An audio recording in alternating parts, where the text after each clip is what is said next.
a world nearly destroyed by a cataclysm, saved by the actions of heroes long gone, a world that has survived, recovered, and even thrived. This is the world of Tyr. Here, the descendants of those heroes and the other survivors of the cataclysm have built great nations, the 8 pillars that support the world. Nearly 1,500 years after the cataclysm, the world is one of relative calm. However, beneath this veneer of peace, great forces move. With every shift and shudder, they threaten to disrupt the delicate balance that keeps the pillars standing. Now, across the world, knowingly or not, people must become heroes, or the pillars will fall and Tyr will be no more. Join us as we follow some of those heroes and see their struggles to keep their world from destruction.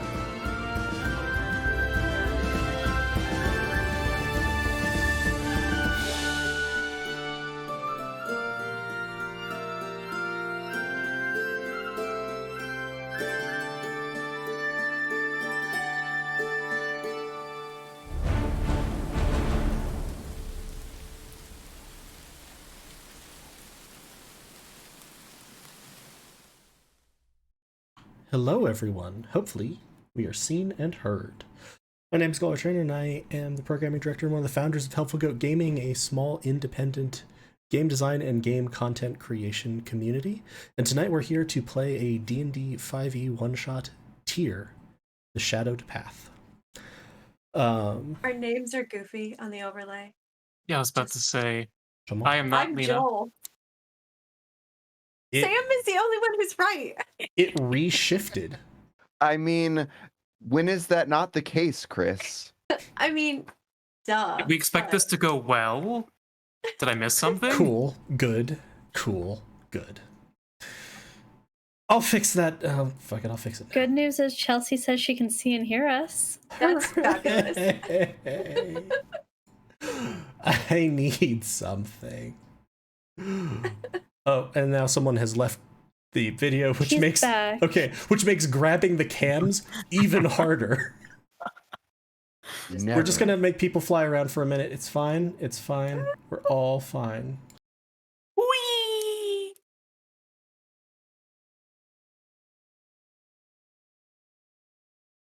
Do you want me to be Galway while you do this? No, we're good. Okay, that's much more reasonable, I'm pretty sure. Anywho, Jesus. Hello, and welcome to our D&D one-shot stream for tonight, set in the world of Tyr. Before I turn things over to the players for introductions and we jump right into things, a couple of quick notes. As I mentioned, we are a game content and game design community, so if you'd like to join sort of the hub of that community, !Discord in the chat gets you a link to join our Discord. We do all kinds of events there, chat about our stuff, chat about how we're feeling with life generally, support each other, and do things like movie nights. And game nights. And game nights. And gaming together, just generally. Yep, and gaming together. We stream here on Twitch, twitch.tv/helpfulgoat, usually multiple times a week. Scheduling is a little bit up in the air for some stuff right now, so check out our Twitter @helpfulgoat, our Instagram @helpfulgoat, or join the Discord to get scheduling updates as they're coming up. So we will reach out pretty soon with what the next week of content looks like. Lena, would you like to announce what we have coming up in June? We have a whole month of Pride games coming up, and I am so fucking excited.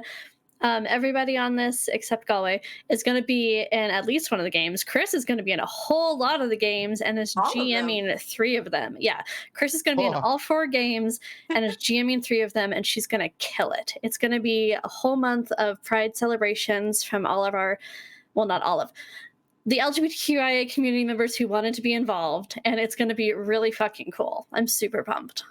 And on the 12th, we are bringing back my annual birthday drunken Nuzlocke challenge. Yeah, it's going to be good. There's a special surprise this time.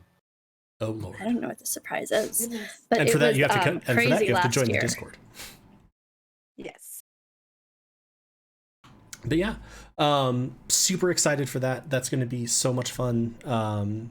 Just a huge roster of special programming to celebrate Pride and celebrate our community. So we're all super looking forward to that. Hope you join us for a lot of those games. Like I said, we'll announce a program for next week once we have a better grasp on what that looks like. A couple of other things, if you'd like to support us in doing more streams, more game design, and all of this, you can use !coffee, KO-FI. That'll take you to our donation page. We appreciate any and all support there. It helps us do more of this thing that we love getting to do. If you would like to support us and get fun merch back in the process, you can use !merch, and you'll go to our merch store. The newest item just landed today, which is the sticker for Tyr the Shadowed Path icon. So you can pick that up along with all of the other tier icons, along with beautiful art by Monty, where Stormbringer has been given leave to get pretty fucking violent on your choice of items. So check it out. We have some really, really cool stuff. We have some really beautiful stuff made by members of the community, staff, friends of the community. We're really proud of everything we have in there. And your support there supports us and supports the artists who contributed to it. So we super appreciate that. On a note of support, not for us, but for the world in general, !donate will take you to a cause that we are currently highlighting. For the last almost couple months now, we have been focusing on support for the organization stopaapihate.org. Asian Americans and Pacific Islanders in America face a wide variety of hate incidents, ranging from baseline discrimination in many communities to violent assault and murder. Again, this is just the most recent incident that is now being investigated sort of in this is in Colorado and was an outright murder. So please, if you can, if you are able, if you have the resources, we encourage you, check it out, stopaapihate.org. Look for local organizations in your area that support the Asian American Pacific Islander communities. Give if you're able to, and also just look for a list of AAPI owned businesses and maybe support them with expenditures you were going to make anyway. Those things all really help. Your support is greatly appreciated, and we encourage you, as always, to reach out if you can. I think that covers everything that I needed to go over for the helpful goat side of things. So as I mentioned, I am Galway Trainer. I am the DM for tonight. My pronouns are he, him. I realized I used an old version of the overlay that didn't have my pronouns on my nameplate. It's fine. Tech is going great. Thanks for asking. And with that, I will turn it over to Lena, because I already talked to you guys. Hi, I'm Lena. My pronouns are she, her, hers, and I'm playing... Oh, fuck. I forgot how we decided I was saying my character name. I should have done this. I'm playing Elisa. Elisa Wendell, whose pronouns are also she, her, hers, and she's a half-elf rogue. She's looks like a person, which is a good start. She's middle-aged. She's about 5'10", so kind of tall, and not as skinny as elves are. Like, you know, she's got some flesh on her bones, so she's nice. She's got really dark brown hair. She's got coppery brown skin and then dark brown curly hair. She looks like she's probably wood elf. She's probably half wood elf. She wears her hair tied back with a leather thing, usually just wears all dark clothing, and is relatively heavily armed, but, you know, not like ridiculously so. Are we passing it? I can pass it, yeah. I'm gonna pass it to Chris, who's below me. Yeah. Chris, I'm she, her, hers, and I am playing Peanut McDuddle, who is a drow sorcerer. And 18 HP people, I will be the first to die. But Peanut is she is wearing her hair is kind of up like mine, an undercut, but it's stark white. She has kind of like a charcoaly gray skin, and her eyes are like a silvery blue. Because she's a drow and the sun is like a demon, she always has a cloak, and so it's up over her head, trying to kind of like keep her skin from being attacked by the rays of the evil sun. And she's same as Elisa, middle aged, but very kind of shifty, and is generally muttering or mumbling to herself, and is quite interesting. Um, so I need to look at the overlay to see who's where, and I'll just pass it to Sam. I don't know which direction I'm pointing. That's okay. Hi everyone. My name is Sam. I use he, him, his pronouns, as does the character I'm playing tonight, Rosso, who is a orc. Although technically I'm using half orc as the class, but he's orc with a lot of boar characteristics. I described him as like, if you think of Ganon from the original Legend of Zelda, you're pretty close to how he looks. Rosso is not super tall. He's like 5'5", but he's a chunky boy. He has a scar over his left eye, and in fact, that eye is blind. But his right eye sees everything. It's all good. He has kind of like pale pink gray skin and not a whole lot of hair. He tries to keep a low profile, but the most notable thing about him is, one, that he has chainmail armor, and two, that he is always heavily armed. And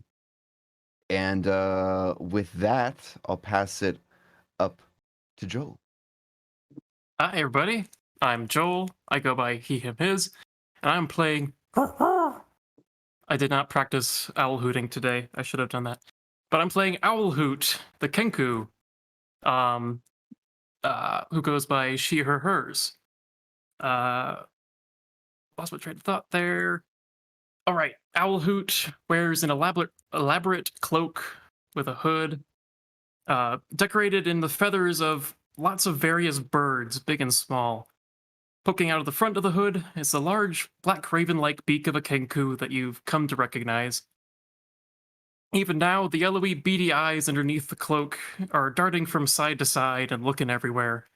More perceptive people in the party might have already noticed a silver wedding ring that stands out greatly against her black, feathery fingers. The weirdest thing about Owl Hoot is that there perpetually seems to be the sounds of chirping birds surrounding her, although nobody really knows where those sounds are coming from. And I'm going to pass it to nobody because I'm at the end of the line. Awesome. Yeah, so as we meet this part, We have a Chelsea poem. thank you. That was actually what I was going for. Okay, cool. Yeah, so if you're new, one of our community members, Chelsea, does us the incredible honor of writing us a poem when we stream, letting us know that we are seen and heard, which is a thing that we do not take for granted because tech is cruel. And so, who would like to read it? Lena, do you have it up? Did you Yes, just I do have it up. I can read can. it. I just wasn't sure. The Shadowed Path, what an ominous name. Biggest excite for this one-shot game. With so much lore to uncover and more of this incredible world to explore, a new story to unfold, and lovable character from a DM and players we all adore. Thank you, Goats, for being your wonderful, talented selves and for all that you do. Much love to your crew. I can see and hear you. Thank you so much, Chelsea. Also, Chelsea wished Joel a happy tier debut. This is the first time Joel has appeared in one of the tier games. So, with that, a little bit of setting and background. This game is set in the world of Tyr. It occurs in the year 1648 AC. This puts it about a year after the Amberheart disappearance. For those who follow the Amberheart mystery, about a year before the reclamation of Whitemount Peak from the Raging Storm, and 2 years before the doors of Stronghold open for way back in Beyond the Doors. So Sam is gone. Good. He's back. Okay. Yeah, it just, yeah, tech goblins abound tonight, It's good. friends. We're fine. So, this group of adventurers are all members of an organization called the Couriers Guild. The Couriers Guild handles the delivery of sort of small packages and freight across often very long distances. Often it's more valuable things that require some level of security. They are almost all competent explorers, competent fighters. Some of them have magical training or magical abilities. So they're sort of a cut above just standard messengers or, say, post-relay people. The Couriers Guild also asks very specific questions about what they are being asked to transport, but they are not overly concerned with as long as the activity is not outright illegal or dangerous to their couriers.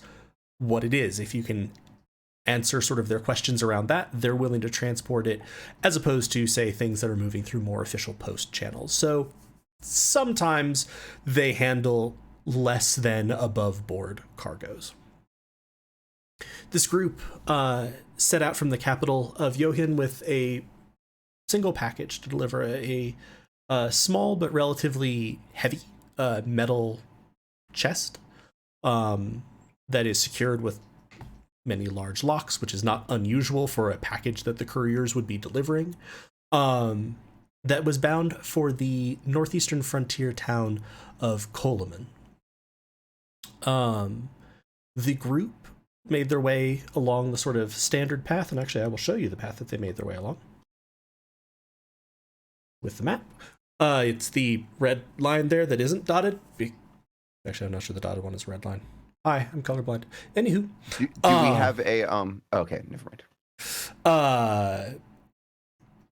So they followed the rivers north from Johin for a ways, then proceeded to move through. In the middle, where it gets a little bit wiggly there, the group was set upon by essentially a bandit gang of giant kobolds. Not entirely sure how those aren't just dragonborn at that point, but Kobolds. and essentially in the ensuing fracas, which the group was able to successfully defend themselves and their cargo from, though, did force them off course a little bit, took them a little bit of time to get their bearings, and then several heavy rainstorms through the area bogged down their travel. They had to sort of take some alternate routes in order to get to drier terrain for their horses, all of which has resulted in them being about a week late, or not late in that sense, but a week delayed from their expected arrival time. It's taken them over 3 weeks, close to 4 weeks now, to get into Coleman. And when they arrive, they find posted in the late, rapidly fading twilight of evening, they find a proclamation posted outside a town. The proclamation comes from a group known as the Servitors of the Orrery, a group that handles prognostication and divination within the Grand Duchy of Yanshin, the nation they find themselves in. The town is going to be subject to a mysterious phenomenon known as the Shadow Procession, which brings in its wake misfortune, illness, disappearances, strange and frightening noises, and mysterious phenomenon. This has been a long-running phenomenon within the Duchy of Yanshin and surrounding areas for as long as anyone can remember, but in recent years, the frequency with which these occur does seem to have been picking up. Now, standard procedure, if one is in an area that is going to be affected by a shadow procession, is to lock down for any of the times that it is going to be most active. Seal yourself inside, at minimum behind a sturdy door with a good lock, preferably with talismans from the Church of Vola or the Church of Bion. If you're exceedingly wealthy, have a mage or cleric cast a spell of warding to protect you from it. And now, having consulted the proclamation at the edge of town, this group finds themselves directly in the path of this, which is supposed to arrive this very night, and it is rapidly becoming night. And so you've moved a little bit in from the edge of town, and as you pass by, every door is clearly locked. Every window has boards. The town is well and truly shut down. And on top of it, it seems like a storm is beginning to blow in from the northeast, which is a little extra disquieting because in that direction lie the Blighted Lands, a strange place where the long ago cataclysm left a blight upon the earth that twists creatures, absorbs magic, and results in many strange phenomena. So, around you mists begin to swirl and the sounds of the night are oddly muted and oddly heightened all at once. What would you like to do? I have 2 quick questions. To the best of our knowledge, does the shadow procession usually involve storms, or is this, to the best of our knowledge, something separate? And is it, to the best of our knowledge, related to the blight in any way? Those are both good questions. I would say general knowledge around this would suggest that if it's connected to the blight, it's not strongly tied. It appears throughout Yanshin. Like, it's not just by the blighted areas, though the fact that it appears primarily in Yanshin and the surrounding areas suggests it might have something to do with it, because you have a very large blighted territory in this area. For people watching the stream, it's the sort of white expanse you can see up here is the blighted territory.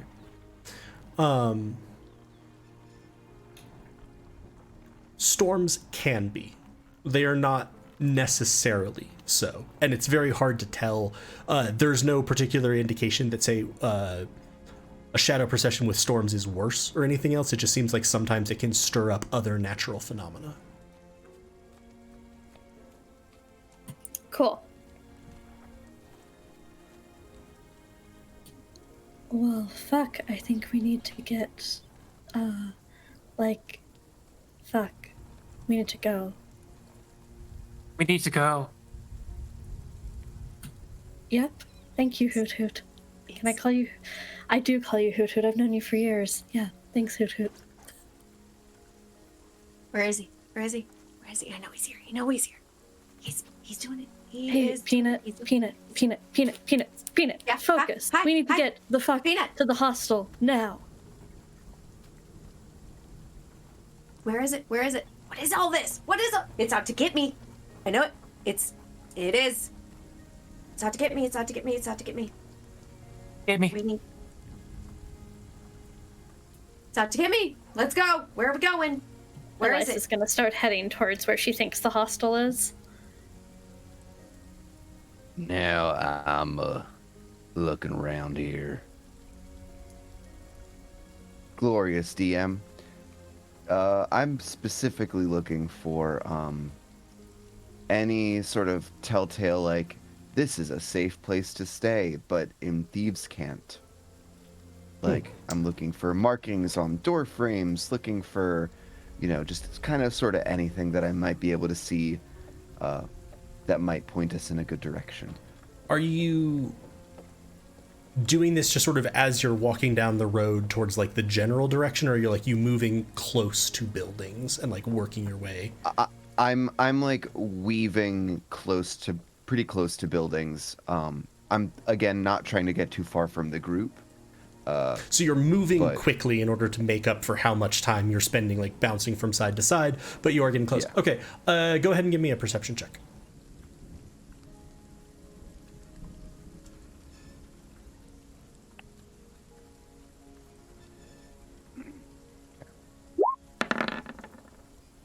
Uh, 15. Does that seem right, or was there a bad mod on that or something? Okay. no, I should have taken off the roll 2 dice thing and just forgot. Sorry. Okay, you're fine. I don't mind it. That's how I have mine set normally. So, with a 15, you do notice some thieves' cant, occasionally scratched on door frames, etc.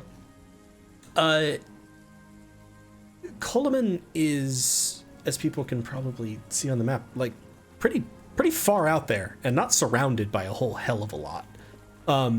It's a bigger city or a bigger town, not really by dint of what it has, but the absence of everything around it.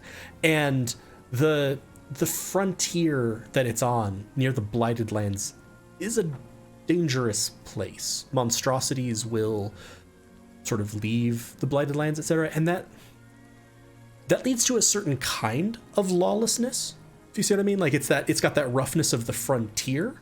It's not necessarily a den of criminal activity, but the laws of the Grand Duchy are perhaps second to the laws of surviving. To that end, as you're going through, you do see several buildings that are kind of marked with a rune in the sort of eave of a doorway, etc. But normally they're more territory tags. It's groups saying this is theirs. You also do not see any of the group that you belong to, which isn't a huge surprise. They're not a massive outfit, and there's not that much out here you'd really want to claim. Would any of these things that I am seeing flag as like imminent danger, or is it all just kind of it's not like anyone you have like a blood feud with or anything. It's just like, oh, okay. As much as anything, it's noting in your mind, okay, they're here, they're here, they're here.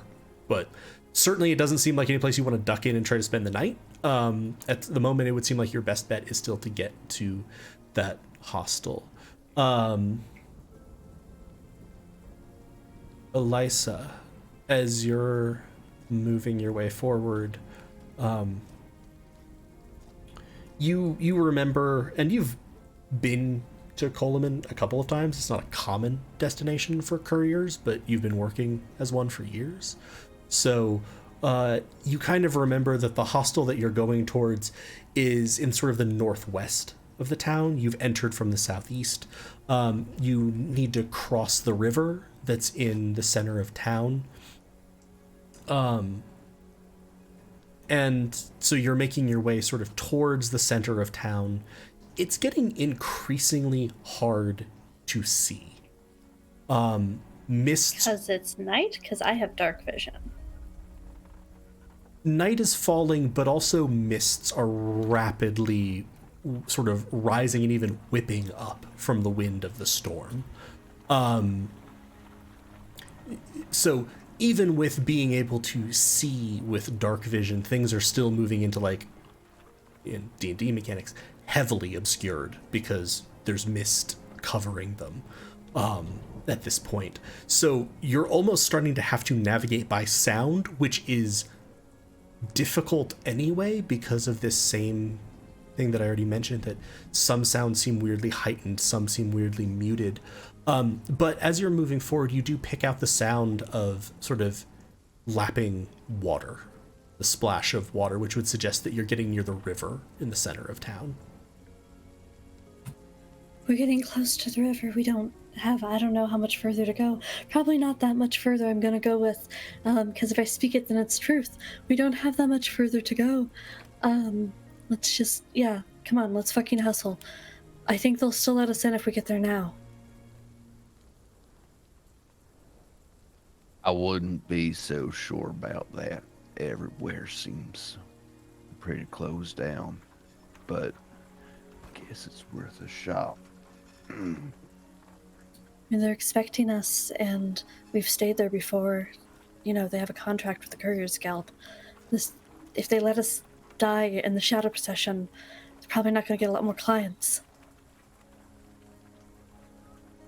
Yeah, but this one kind of seemed like it came out of nowhere.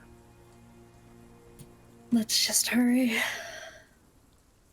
So you come across a bridge and cross it. You find yourself in a crossroads. So at this point, you would sort of be in the center of town, northwest sector. The edge of that is what you'd be looking towards.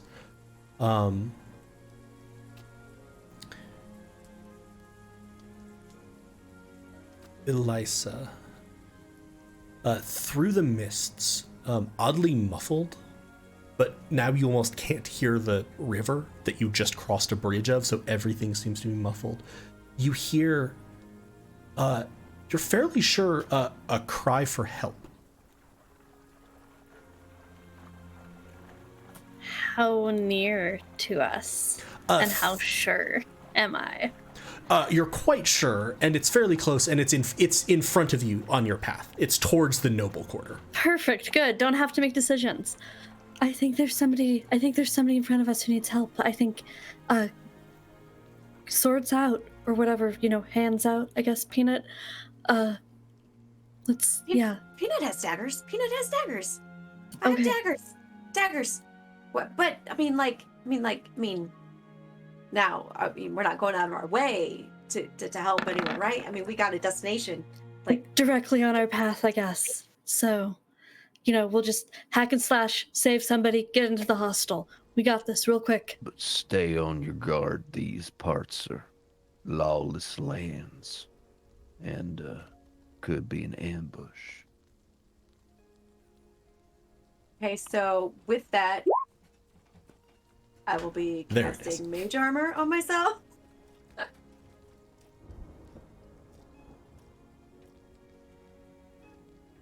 Mage armor, aka how most casters don't die instantly. Gonna try anyways. Okay. So you move. I would say you probably maintain a normal pace, whereas if you were going carefully towards something that might be an ambush, you might be going slowly, but given the fact that you're also trying to hustle so as not to get caught, you would normally be moving quickly, so you're kind of splitting the difference. Wait, I forgot that I'm an inquisitive rogue. I want to do an insight check on the help thing, on the call for help I heard. If it's a creature, it doesn't... So my ear for... I can do it either way, but my ear for deceit doesn't work if it's not a creature. So I'm doing insight to see if somebody really needs help. Okay. This is the night when I will roll way too many insight checks. And 13, which was based on a 6. So it would actually be, if it's a creature, it would be 8 plus my mod. I should have done a macro for this. Yes, 15. Because, I was going to say, if it was a 6, add 2. And not the fumble that was on the other die. The 15. You're 1, pretty sure it's a creature, and 2, pretty sure that they are genuinely extremely alarmed and calling for help. Cool. So then nothing I did changes, still hustling. Cool. So yeah, moving at sort of like a normal-ish, I know, just in D&D terms, a normal pace. Up there went Joel. Aww. He's back. Okay. You move forward down the sort of main paths, again, moving roughly in a northwesterly direction, at least fairly sure. And now in front of you, about like not even one, half like a block, an intersection in the intersection, you can see a small carriage. The bar that one would use to tether a horse to it is partially broken. and you cannot see any horse. And now you all can hear a woman's voice calling, just, please, please, if there's anyone there, please, please help. Please? Is the voice coming from inside or outside the carriage? Inside. And what's the visibility like? Pretty shit. So is it that it's dark, or is it that it's also like muddled? It is dark and extremely misty. Okay. And is there anything around the carriage? Give me a perception check with disadvantage.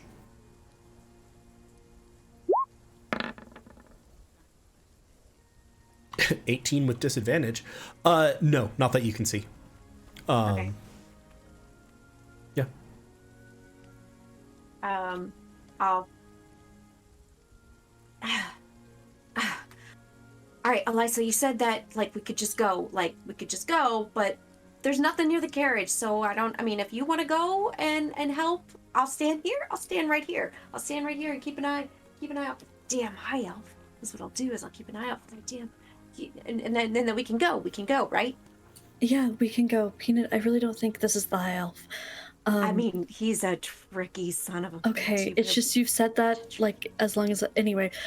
Okay, anyway. It's here. Okay. Yeah, I'm gonna help the lady in the carriage, and then we can just keep hustling. So I'm gonna go up to the carriage if anybody else wants to join me. Please. Castor is staying far away. Valid. The Eternal. Thanks, Alhoot. And, I and appreciate Hoot you. just grabs her little bow and proceeds forward, assuming with other people. Oh, there we go. It's gonna be that kind of stream. He's so back again. at least Owlhoot and Elisa is Rosso proceeding forward. He's kind of taking a middle of the ground, he's not gonna back away, but he's also not gonna abandon everyone. So he's kind of following them up, but at a little bit of a distance, and positioning himself between Peanut and then the two who have gone forward. Cool. Yeah, as you move forward, you can see, there's definitely a carriage that's just there. The wheels are intact and everything. It just looks like the crossbar for having a horse tethered to it has broken. And you just keep it, please? Hello? Anyone? Please? Lady, we're here to help. Oh, thank God. We have a safe place. Come on, let's go. No, please, I was nearly... If you help me, if you draw the carriage, I can guide you. I can offer you shelter. I can offer you a reward. I do not lack for money, but I do not want to be caught outside. Not tonight. I can't draw the carriage. I'm not a horse. Can you just get out of the carriage and walk with us? You do have horses. She says, no, the talismans will not work if I did. They prevent it. Oh, you have talismans on your carriage? And as you're a little bit closer, you can now see that essentially the doorways of the carriage are lined with talismans. Well, shit, let's just all get in the carriage then. Yeah, we can all get in the carriage, have the horses pull it. Again, it doesn't work if you open it, it's not going to work. Then we'll close it again after we're in it. No, once it's opened, the magic in them is dispelled. Oh, that's really unhelpful.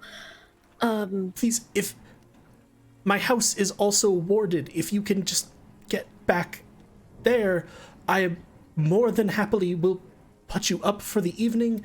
I will pay you handsomely, please.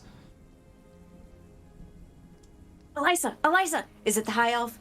I don't think You're taking so. an awful long time. You said you were just going to go there and we were going to go here. It's the high elf, isn't it? He's a tricky bastard. Don't listen to him. Peanut. Don't listen to him. I don't think it's the high elf. It's a woman. Tricky. She just changes his voice. How close is your house lady? It should not be more than, I don't know, a small handful of blocks. It should not take long if you have horses. Does a small handful of blocks sound closer than the merchant hostel? Probably. Motherfucker We just lost lost Craig. Craig. Oh my god. After didn't losing like our Sam a server bunch change. of times. It's probably because I changed the server location. Now dying. Now dying. Are you summoning him back? Now recording.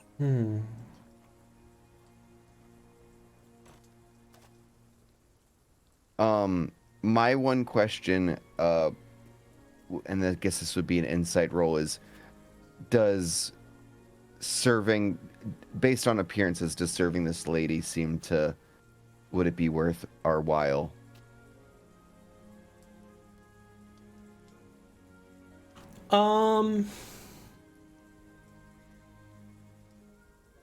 I'm not really gonna. So, how do you mean that question? Does it seem like helping her out would cause us more of a risk than the benefit of helping some random passerby would potentially give us? So go ahead and give me an insight check for, like, especially around the statements like my house is warded, and I will happily reward you. I would say that without doing that, like even before that, that carriage is clearly the carriage of a wealthy individual. So Okay. you're pretty sure that if she means it, she 100% can pay you enough to make that worth your while. It also seems quite probable that her carriage is, or that her house would be warded. I'm giving an answer to a person who's gone. It also seems quite Yeah. probable. It also seems quite probable that her house could be warded, but if you wanted to get a real that feel nothing for... else- No. This is so glorious. Galway just sits back. This is the Sam, real are you enemy back? we're fighting today. Sam? Sam? Sam? Sammy, are you there? He's gone now. He's gone. Sam?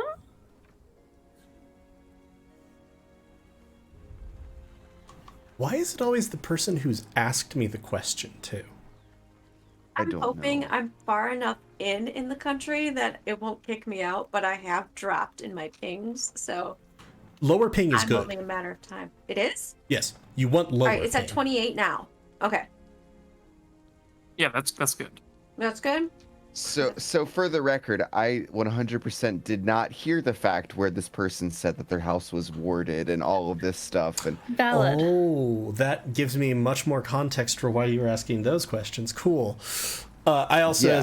as I commented, damn it, why is it always the person who's asked me the question? motherfucker. Oh. So let's play a game where we ask Galway questions about Tyr and he has to answer them. Yeah. Like, truthfully. It will entertain chat. So how you doing, chat? How you doing today? So What Galway... is the final answer? What, like, when it's all said and done, do Ketch and Neldor get to share the same screen? And will we ever see One Shoe again? Yeah. How about Sunny? You're gonna have one of us on, like us on, where we have to play like all the characters we've played in one scene? I have considered, like I said, we've been talking about, we've been bouncing around ideas, a feature for Helpful Goat stuff, of just doing like a cross series, like sitting in a tavern or a cafe, just having two characters interact. And I really want to do one that's just all of Chris's characters from Tyr interacting with each other at a bar.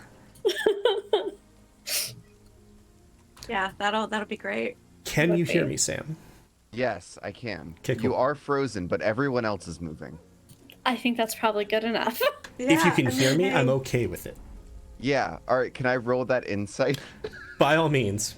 Yeah. So she's promised you fairly a fairly attractive offer. So mostly And she's making herself sound rich. And mostly what you're going for with the insight is that true? Nat 20 for insight. Rosso has a nose for an opportunity. This person legitimately seems to be telling the truth.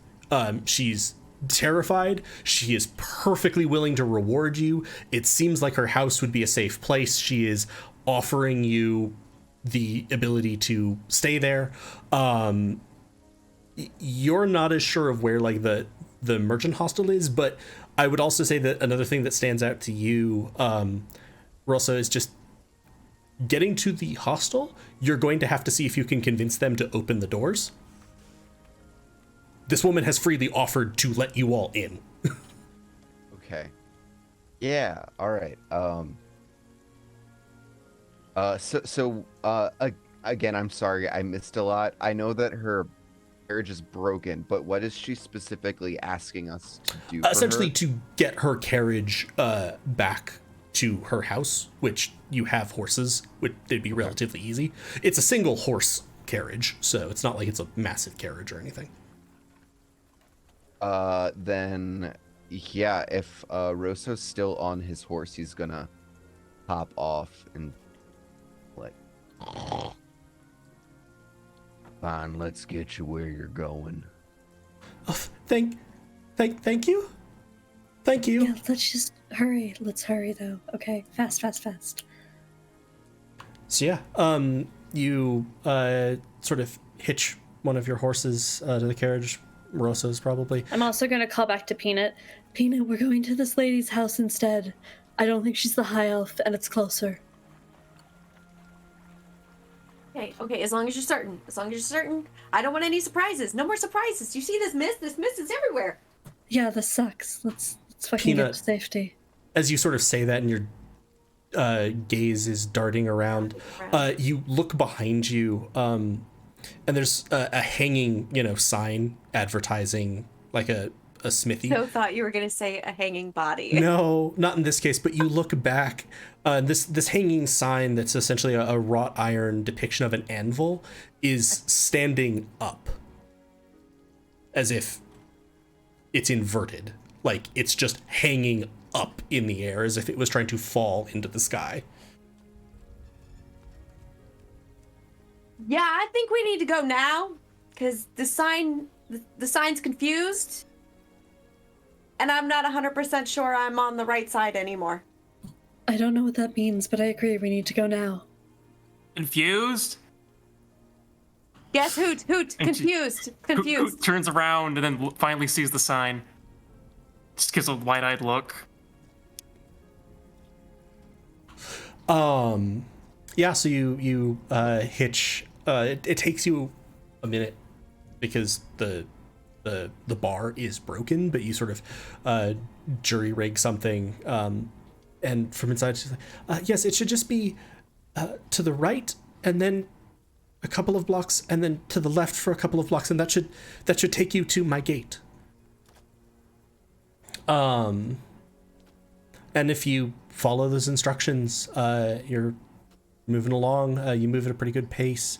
You find a fairly large house from what you can see. It has an actual entrance gate. You can sort of push that open and get inside, and it's a large sort of two-story building, and you can see a carriage house off to the side.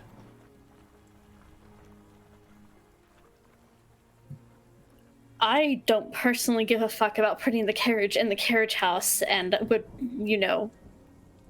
suggest we roll straight up to the front of the house so we can get inside as quickly as possible. Okay. So do you knock on the door? Of the house? Yeah. No, I have the person who lives with me in the carriage. Okay. She's like, Sorry, lives in the house. Right? Is anyone there? I don't know. Get out and open the door. Let's find out.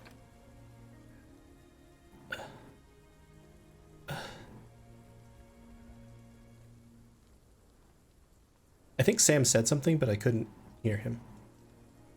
I said, don't you have like a key or something? Snort. I wasn't intended to be leaving the carriage tonight. The driver had the key, but Where's the driver? I don't know. There was a noise, there was a sound, the horse bolted. I assumed he went after the horse, but we don't seem to have seen him. Wait. Who else is in there with you? You got the high elf in there with you? I meant you didn't report seeing a servant with a horse, so I somewhat assumed we hadn't seen a servant with a horse. But there should be somebody home to let us in. There should be. Okay. My only I'm gonna concern. bang on the door as soon as she says there should be. Hey, we have your lady. Let us in. I'm not party face, y'all. There does not seem to be any answer. Is the door locked? The door is locked. Gonna Also, when you- bang louder. As you bang louder on it and you hit it harder, you're fairly sure you can feel the door like pushing against a bar. So it's not just locked. The door has been barred. Can thieves' tools get through bars? No. What Damn. about the windows? Are there windows? Windows also appear to be boarded. So again, this would be a fairly locked down location. Lady, it's boarded up and nobody's responding.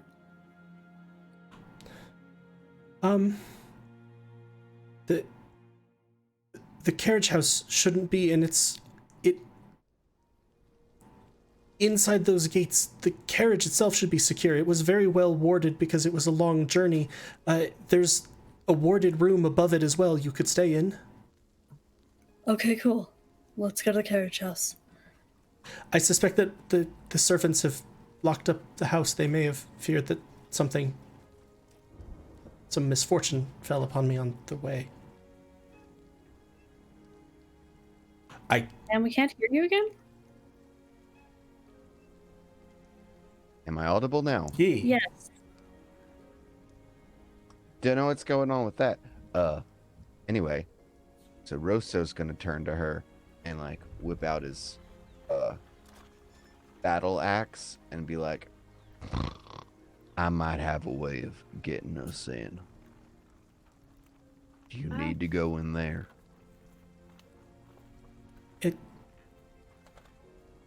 Honestly, the carriage house is probably as secure from all of our perspectives, and it seems minorly cruel to break down the doors, thus eliminating protection for any of the servants within. And eliminating protection for us. Yeah, that would also be not great. Yeah. Like if we break the doors, Just reboard the windows, you know. I think we should just go to the carriage house. We should just go to the carriage house. Thank Peanut you all. turns her horse and is headed to the carriage house. Well, tweet, it looks like I'm outvoted. So we're heading to the Are carriage you house. on your guard? All aboard to the carriage.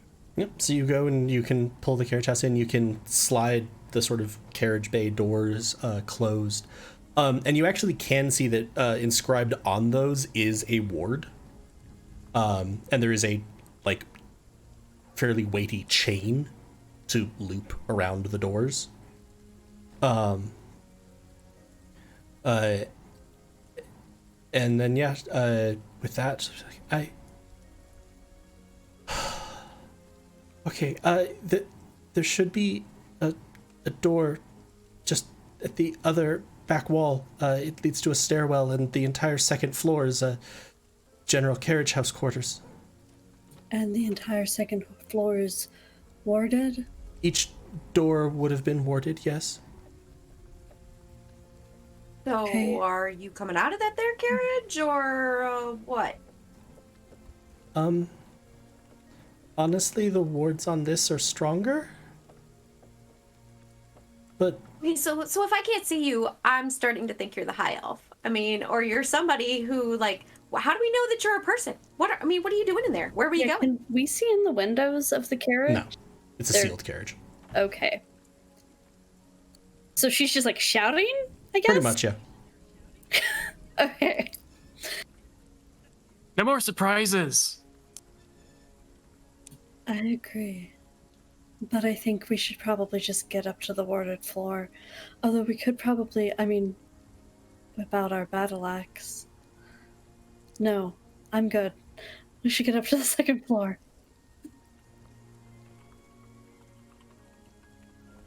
Okay. There's a key hanging on a peg next to that door. You're able to unlock it. You're able to relock it. Peanut, can you do your woo-woo thing and make sure this place is actually warded up here? I don't trust the carriage. Wait, what did you just ask me? Do your woo-woo Woo-woo thing, thing. and make sure it's actually warded up here. My I don't woo-woo trust thing? the carriage. Yeah. What the hell's a woo-woo thing? Do you know who Just I am? like you do magic sometimes, woo-woo. I don't really get it, but I did not take the detect magic spell. you at least have Arcana? I can do an Arcana check, yes? Let's try that. Yeah, absolutely. You've made your way sort of then up into the room that's above. And I'll do my woo-woo. And again, you can sort of lock this door as well, and you can see there's a couple of cots, lots of blankets, a couple of wooden chairs, small table, some cupboards. So yeah, give me an Arcana check. 23. Every window and door, and the one door, does have a small warding glyph on it. Wow. And with that, you would also say that what the woman in the carriage was saying makes sense. These are wards. These are nicer wards than a lot of you would potentially pass the time in.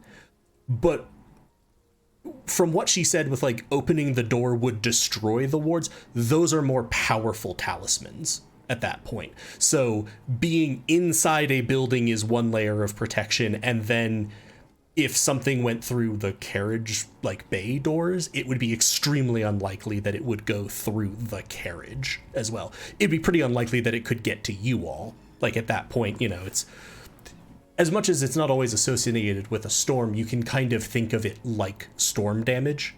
Each layer that you put between you and it is going to help abate it a lot. And hers are incredibly powerful wards, almost certainly. So can we, like, I don't know, push the carriage up against the carriage building door? So it has to go through the carriage to come into the building? You theoretically could, yeah. She seems, whoever this is, seems really opposed to stepping foot outside of the carriage. How long do these shadow processions typically last? What you saw on the posting is that this shadow procession will be for 2 nights. It will be basically in effect for the night, for 2 successive nights, and this is the first night of it. People, especially people like you, would often complete business during the day. It's extremely likely that someone like a noble like her is going to proceed to, like, when day comes, get into her house. Her servants should be, you know, less afraid at that point, and then ensconce herself somewhere in there, very protected. You would be pretty safe to go about your business during the day, just get well the hell in before nightfall. So, are you just planning on staying in that carriage all night? Yes? Is this where you want to be with the carriage right here?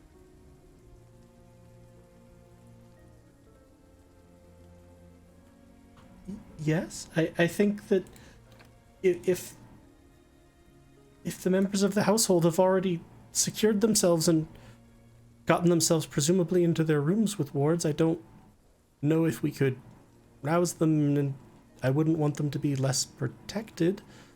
I think, from what I remember, the rooms upstairs should be warded for you, and in here the gates are warded, and then my carriage is even more heavily warded. As long as you feel safe being here all by your lonesome self. Well, she's not alone. We're here. But we're not gonna be right here by the carriage. Sure, we're gonna be upstairs.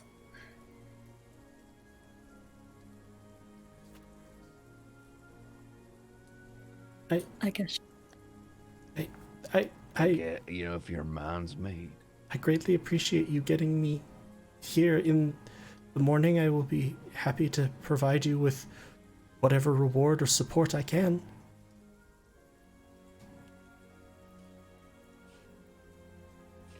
Peanut will slap the Me carriage. heading up. All right, nice knowing you, lady. Oh, that was a slightly ominous way to phrase that. Was it? I wouldn't know. And then I'll just head up the stairs. I'm gonna, before I go upstairs, go, hey, carriage, real quick. We don't have very long, but have you seen a woman in town? She would have been new because she wasn't in here last time I was here. She's, can you see me, carriage? Can you see me? I was gonna use that as a reference point. No. All in her carriage. Okay, fine. So she's about, average height, pretty curvy, pale, freckles, curly red hair. It's kind of wild. She works with herbs. She's middle-aged, real friendly, smiley, extroverted, happy. Or, well, she was last time I saw her. She might not be happy anymore. I don't personally know anyone by that description, but you said she works with herbs? Yeah. I would be happy to contact the tradespeople that I know and see if anyone meeting that description that arrived in town. Great. If you survive the night, let's do that. Thank you. I'm gonna head upstairs. Again! Okay, good night. Nice knowing you, lady. And Hoot heads upstairs, so. Yeah. Carriage lady. So, like I said, there's a couple of cots, there's chairs, there's lots of blankets, there's rugs on the ground, so those of you who are not in a bed could easily sort of build, no pun intended, Hoot, build a nest for yourself, and pass the night fairly comfortably. Do you want to keep watch, or... Are there It's the windows? fucking shadow procession. Are there windows? Yes, they have like shutters on them, not necessarily full boards, and then they have the glyphs, the warding glyphs under them. Can we open the shutters, and look out without breaking the glyphs? Oh yeah, these glyphs are permanent. These are like an architectural feature. So, Okay, cool. and basically what that means is they give not as strong protection as something that would be consumed after one use, but they're there. Cool. Since I don't have to sleep, Peanut, look, we were supposed to do this job, and then we were supposed to get paid, and then we were supposed to be done, and y'all said, let's save this lady in the carriage, and then we saved this lady in the carriage, and then you brought me here, and I'm fairly certain this is the home of the High Elf, but, you keep telling me it's not, so I'm gonna just pretend. But I'm just gonna stare out this window for a little while, okay? Cool, sounds good. Do you want help keeping watch? I mean... 4 eyes better. But you probably, you need a little bit of sleep too, don't you? Just a little Let's bit. take shifts just to make sure. Shifts. Okay, Also, yeah, sure, why- shifts. Be on your guard. Sam, not hearing you again. That's correct, Alhood. Nope, still not nothing. hearing you. And now it's working. Now it's working.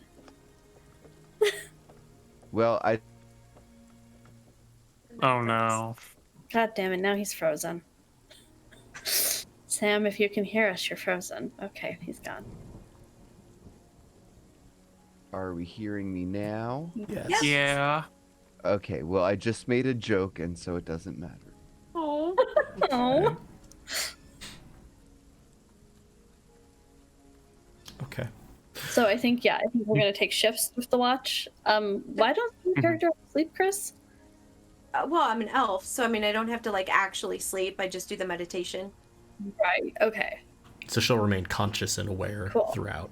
And I guess you're gonna stare out a window while you're meditating. There's no reason not to. Yeah.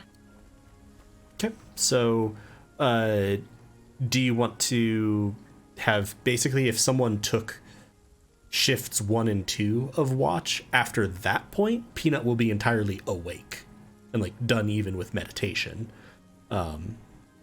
So, Cool. Who wants to take first watch along with Peanut? Sure. Sure. Both of you give me a perception check. Yeah, back on. Huh! Oh. Fumble. Oh God. Okay. 23. But the other one was a fumble. I'm like, wow, double fumbles on first perception of the night. Not first perception of the night. Thank First God watch. It's nighttime. Um. Otherwise, I'd be taking that one.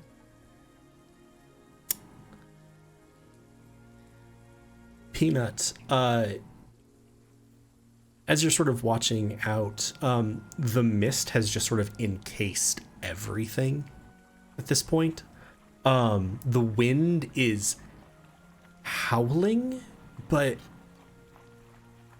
it's like it's howling out at a distance, right? Like if there was a really strong breeze like buffeting the shutters and things, you should see the mist swirling things. It's not. There's just almost the sound of wind howling out somewhere past the mist. And with your 23,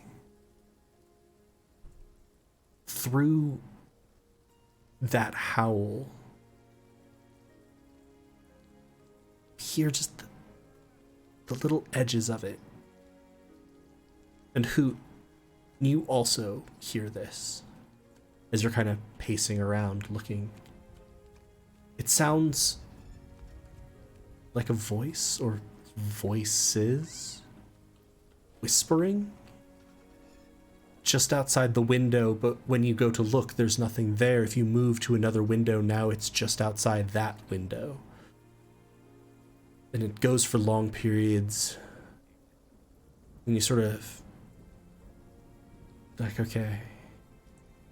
And no matter how much you sort of try to put it out of your mind or push it away, you find yourself straining to hear it.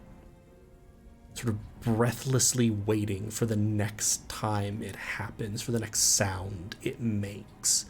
And almost by the time that it makes a sound again, you realize that it's already done, and you can't you can't perceive words. It just sounds like a voice whispering. Sounds like voices. Sometimes it's higher, sometimes it's lower, sometimes speaking faster, sometimes slower, and never clear enough to be able to distinguish from just that sound of wind roaring. Yeah, great. Allow the paranoid person to hear voices. Peanut'll dive in. Stick my head as... Hoot! Hoot! Did you hear him? He's out there. He's out there. I knew it was him. Out to get me. Knew he was behind this. I told you. See, you were so brilliant, Hoot. He's out there. I know. Where'd he go? Where'd he go? I can't hear him no more. Wait. There he is. I knew it. Somebody wake Elisa. Tell her I knew it. He's here. He's here, and I knew it. Well, you already woke up Rosso. Well, were you even asleep? Who knows? I don't know, but he's out there. You can hear him. I can hear him. Would have liked to have been. Hear him. I wouldn't be so sure. He's out there. I knew it. Would the fact that oh my gosh, Chris's character, who I totally have everyone's names up in front of me right now. Peanut. Peanut.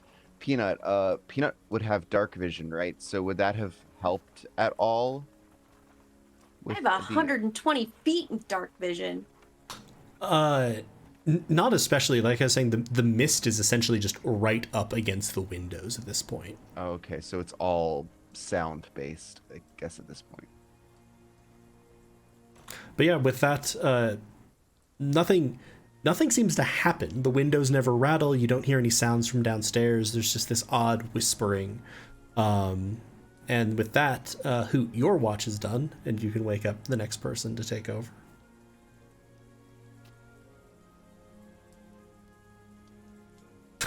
Well, I'm already awake, so. So go ahead and give me a perception check. Do I need to roll another one? Yeah. Okay.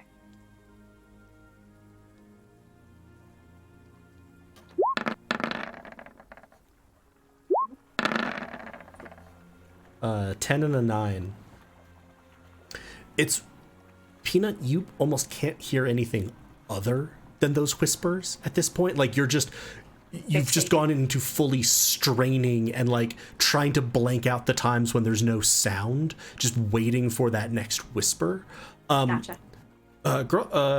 Rosso, you it takes you a little bit, but you hear them too. And they're extremely disquieting. They're just sort of coming from everywhere and nowhere. You repeatedly, like, you try to surprise them. Like, okay, I heard it from this window, so I'm going to go over to this one. But it either always works or never works. They just kind of always seem to be where you are, but never fully perceptible. Nope, Mike is just like, nah. Oh boy. Okay, you're back. And there you went. The irony of saying you're back as he disconnects. Yes. Getting your, like, any sense of a language at all? Not with a 9.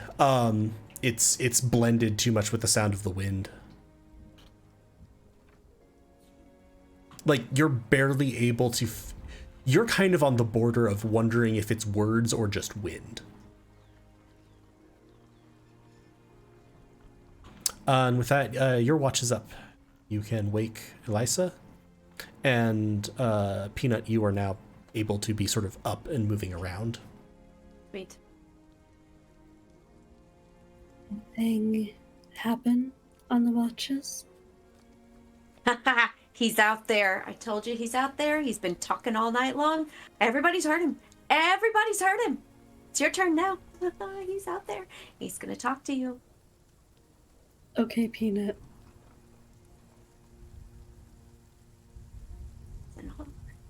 Chris, you gotta make sure when you're muttering the mic is close, otherwise you just look like you're muttering, but we can't hear you. But that's what I want you to see too sometimes. Okay. It's good.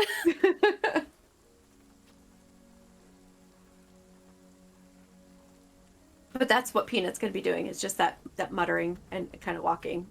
Great. So we're Elisa's trying to just look out the window and not perception check. look at it.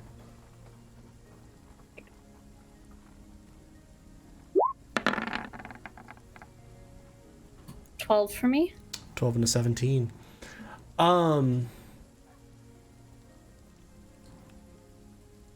Peanut, you've been doing this for 6 hours now. And you're pretty sure every so often one of the voices is the High Elves. So now you're like even focusing your mind down even more. You're trying to ignore most of the whispers, even. You're just trying to wait for those particular ones. Elisa, you hear these sounds, and they do sound very much like whispers. They sort of are coming from everywhere. You can't figure out why they would. There doesn't seem to be any wind buffeting the windows or the walls, so there shouldn't be anything to sort of produce a noise right against the building. And about an hour in, for just a second, in this sounds that feel like words but you can't understand them, you feel like you hear Perdita's voice. Hey, I'm just gonna go out for a pack of cigarettes. I'll be back. No, I'm pretty sure that that's not how this works. Please, if I can't go out after the high elf, you can't go out after cigarettes. But you don't, I've never even seen you smoke. You don't smoke. Don't lie to me. Don't lie to me. What do you hear? You hear the high elf, don't you? Is he telling you to do things? He's telling you to do things, didn't he? No, what? Nothing's telling me to do anything, Peanut. I just heard something important out there. Yeah, the only thing out there is a high elf. It's the only thing out there. He's talking. He's talking through the windows. What I else heard are you something hearing? besides a high elf. What are you hearing? What are you hearing? You know the red-haired woman I ask about all the time? I just thought I heard her. Oh, you mean she's real? Yes. I mean, I think she's real. Is she real? Because you're always telling me the high elf isn't real, so how do I know your red-haired lady is real? I'm just not sure the high elf is real, is all, Peanut. Well, But how am I supposed to be sure this Perdita's- red-haired lady that you're hearing is real? Perdita's my wife, okay? I just Yeah, haven't seen okay, her in a but- while. You haven't you haven't seen your wife in a while? How do you I'm telling you, it's just a high elf. Just ignore him. Just ignore him. That's what I'm doing. I'm I ignoring don't him. think the See, high elf ignoring sounds him? like I'm ignoring Perdita. him. Unless they're the same person, which seems unlikely. I'm gonna do an insight Wait, is your roll wife on a the high elf? voice I heard. I'm trying to determine if it has ill intent to me and if it sounded like Perdita. I don't know if that's really insight. The ill intent is definitely insight. If it's a creature, well, it doesn't matter actually. 16.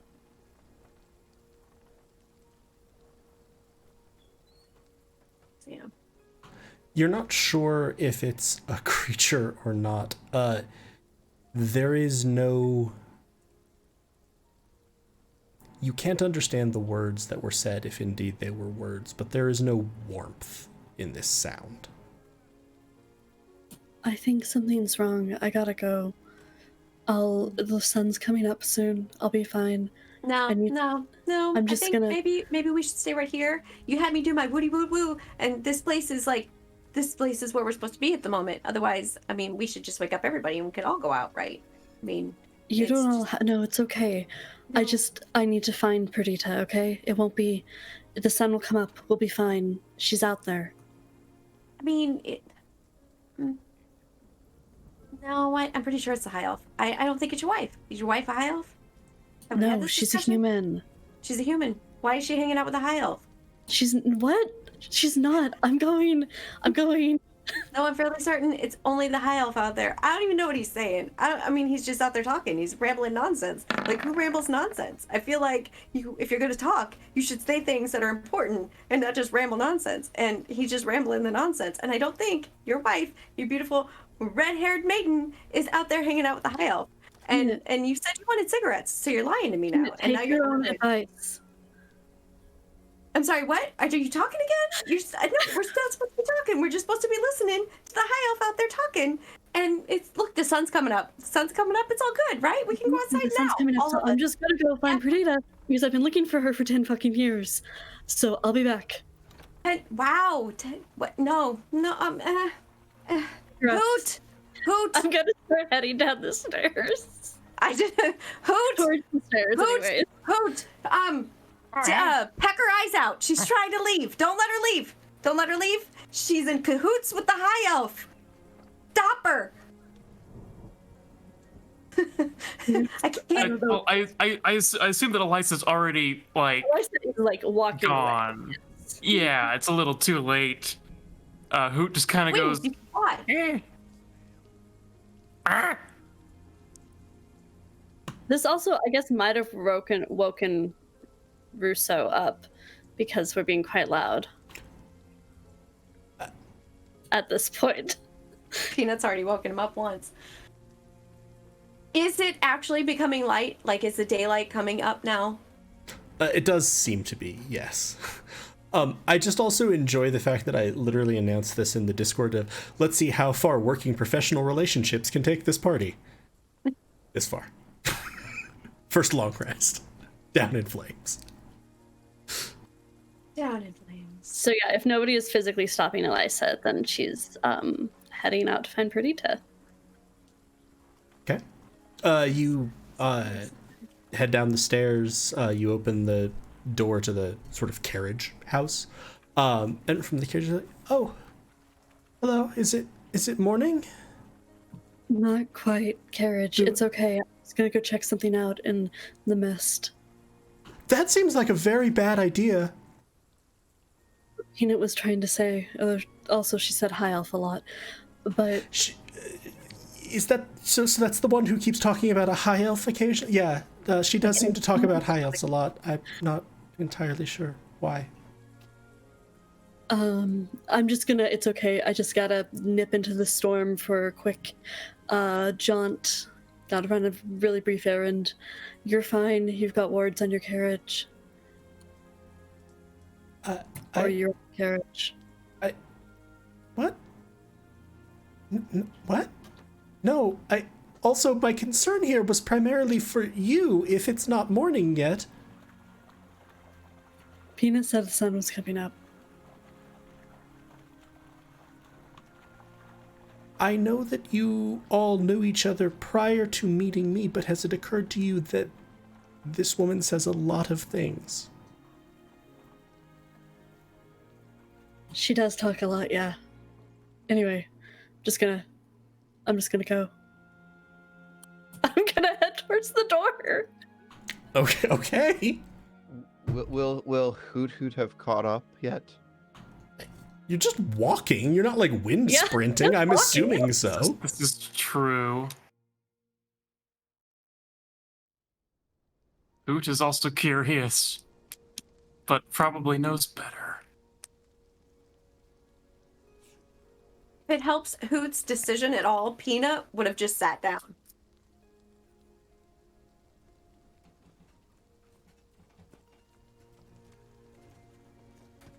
I feel like Hoot is going to go to whatever upstairs window would look down, approximately down on the door, and just keep a lookout for whatever's happening as this door opens, if such a thing exists. There isn't really going to be one because you kind of go up the stairs and then the back of the carriage house is the carriage room. It doesn't extend back out over the main carriage bay. So that would be tricky. In that case, Hoot's going to very quietly try to follow and watch, presumably, Elisa walk out the door. Yeah, so you're going to unchain the carriage bay doors, slide them open, and go out? Yeah. Okay. I'm sorry. It's a one shot. You pull back the doors. Outside you can see the mist settling now as it's sort of burning off with first light. There is no sound of wind. There's things seem to be settling back down, and it's a fairly normal morning after a storm came through. And if you want to look around, give me a perception check. You were also standing in the grounds of a large townhouse, not in the modern conception of like what a townhouse is, but in its more traditional thing is in a house that like a noble or a wealthy person would maintain in town. 17 for perception. You do not see any signs of figures like in the street directly in front of you. While it might be morning adjacent, it's still very early, especially to be exiting on the night of a shadow procession. You're kind of dancing on the edge here. So it's extremely unlikely most people want to be out. I'm gonna head over to like where below the windows would have been to see if I can find any like signs of Perdita. Sure. Footprints. Go ahead and give me a survival check as you go over there. Something is also like sort of tickling in the back of your brain a little bit. 11. You don't see any prints, and even with that 11, it was raining. So if someone had been standing there, it would have been fairly easy for them to leave footprints. So you feel like that is an indication that there wasn't someone standing there. Just gonna kind of stand there and stare everywhere off into the distance. As you stand sort of staring off into the distance, the thing that you've sort of been trying to click over in your mind clicks over as you stare off and the sun is rising to your right, so you're looking off to the north. And there's a mountain range there that shouldn't be there.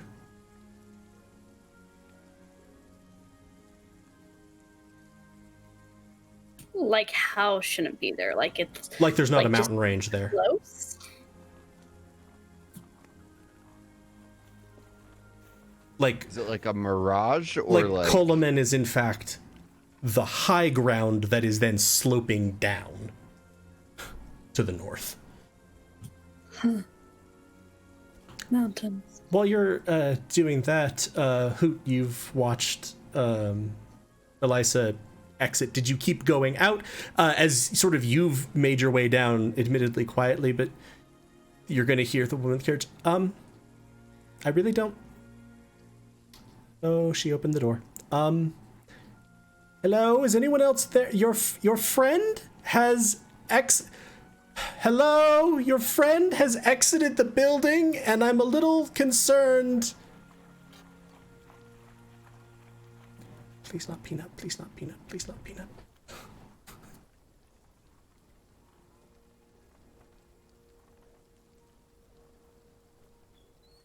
Just for fun, Hoot will perfectly mimic Peanut's voice and just say, "He's out there."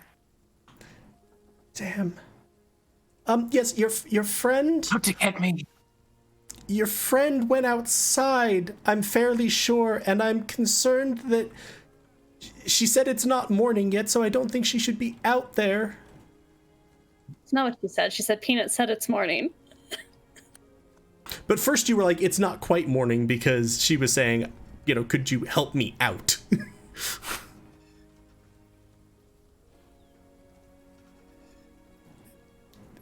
I'm a little concerned. Is it morning or not? Does it look like morning to Hoot? Yes. Now it does with a little bit more time. It's very early morning.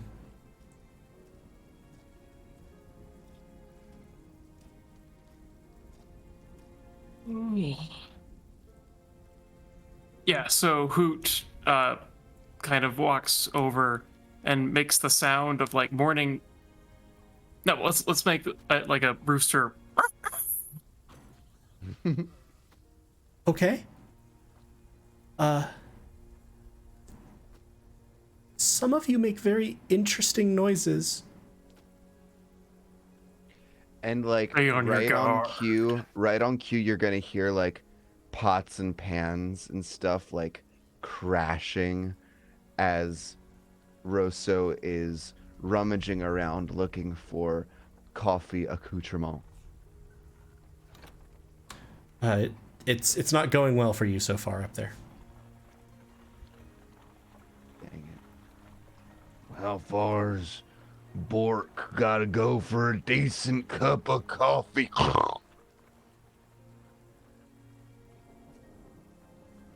Would it be possible for you to let me out of the carriage now? The talisman seal from both sides.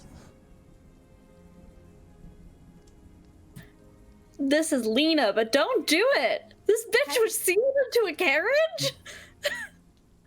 You went out. You went outside. Don't be telling me what to do. Is it It's all in clearly Hoot's morning hands. time? Then yeah, sure, I'd say we do it. Yeah.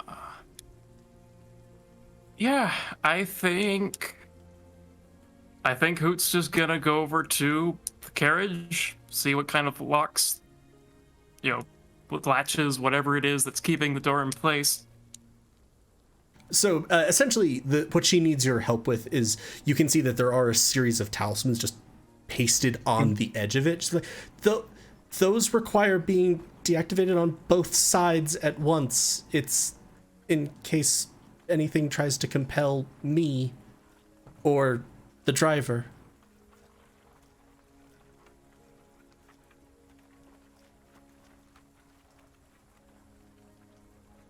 If you're worried about the effects of the wards, you can always just use a dagger. Thinking about it further, Hoot says, "Nice knowing you, lady," and then starts going after Elisa, presumably to try to bring her back. Well, I just want it okay.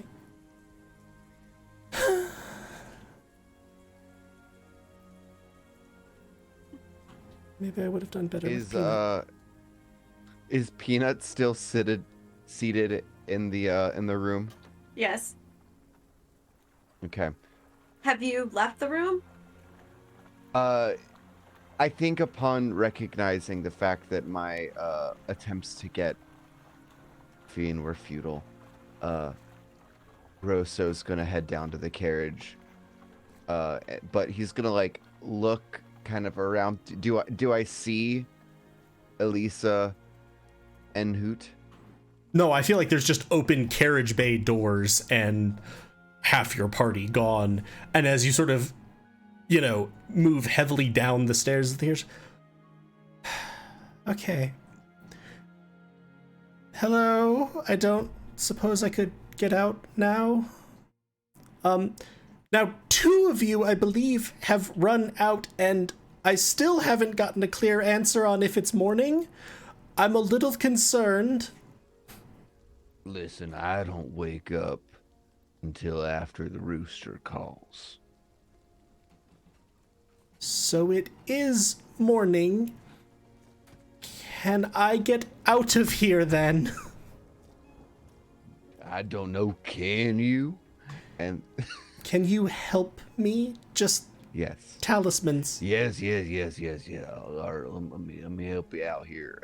What am I doing? What am I poking? This is all very strange to me. Slice the talismans on the doorframe. Or pull them off with your hands, your choice. Some people are skittish about them.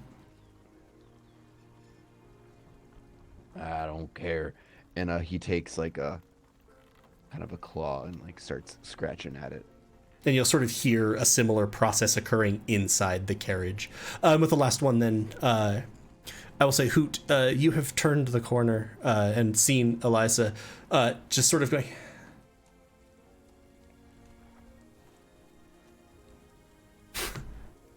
Does Hoot see such thing?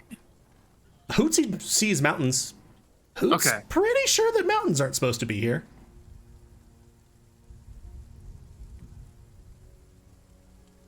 Hoot just kind of looks at the mountains for a while, saunters over. Fuck. Let's fucking hustle. And points toward the door. That's sensible. There's mountains. From inside the carriage, carriage house rather, you two outside will now hear a high-pitched scream, followed by "Please don't kill me! Please don't kill me!" Inside, Rosso, what you saw was the door crack just a little bit, and a quick bit of movement, followed by it slamming shut, and then this scream. This is happening in front of me at the Yes. door that I just scratched at. Yep.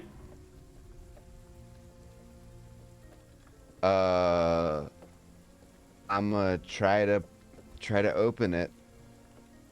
Give me a strength check. Or athletics. If you have proficiency. So. Also, Peanut, you 100% hear the panicked scream of Carriage Woman, and the "please don't kill me, please don't kill me." I'd be taking Alhoot's advice and hustling the fuck back. Double also. crit. Athletics for 25. Rips it off its hinges. You basically reach That up. door was not even there. All of those protections, nothing. Grab the lever and Okay, I'm pull. done. And you just hear "Wah!" And essentially trailing out as if she had been holding onto the handle and like bracing to try to keep it closed, but now just coming with the door. Sprawled out on the ground in front of you. You see a woman with elven features, long pointed ears, fine sort of jawline, fine features. But her skin is translucently pale and ashen at the same time. Her eyes are slightly ashen. Her, just everything about her seems slightly faded. And as she sees you, she's just going to sort of assume a fetal position. Like, please don't kill me. Please don't kill me. I just helped you out of the carriage.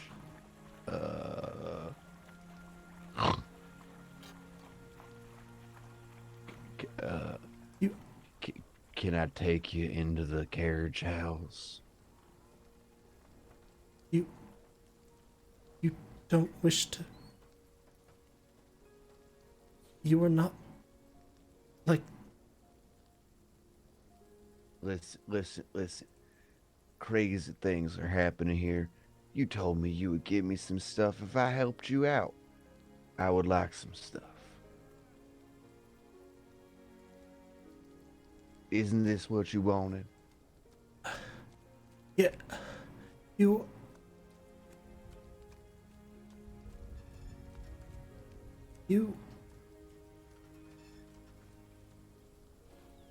were not like the other creatures in the Shadow Storm? Listen, I'm quite shady, but I'm not one of those things. I'm just a Borg. As she's looking at you, she is almost interposing her hand at times, and squinting the way you might if you looked at the sun. Like, it's not a fear response. Like, she's not like cowering. She's just like. Can I like get an insight check on her? Because is it the same voice that was talking to me? Yes, 100%. Just not muffled by the carriage door now. And she has no, like, I'm trying to see if she even recognizes the sound of my voice. Sure, yeah. Give me an insight check.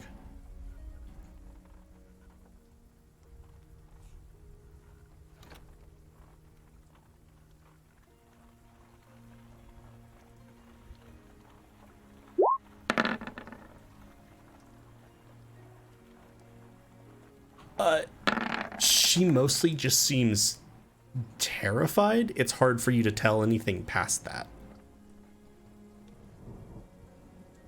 Certainly the same voice. I'm gonna pick up the carriage door and just put it onto the carriage. I'll walk with you inside if you want. But it's also occurred to me that I got party members that went somewhere. Do you know where they went? I was inside, so Oh gods, they went outside. You need to get them back now. I don't know why you're not But it's trying morning. to murder me, but this is not going to go well if people see them. If people see who?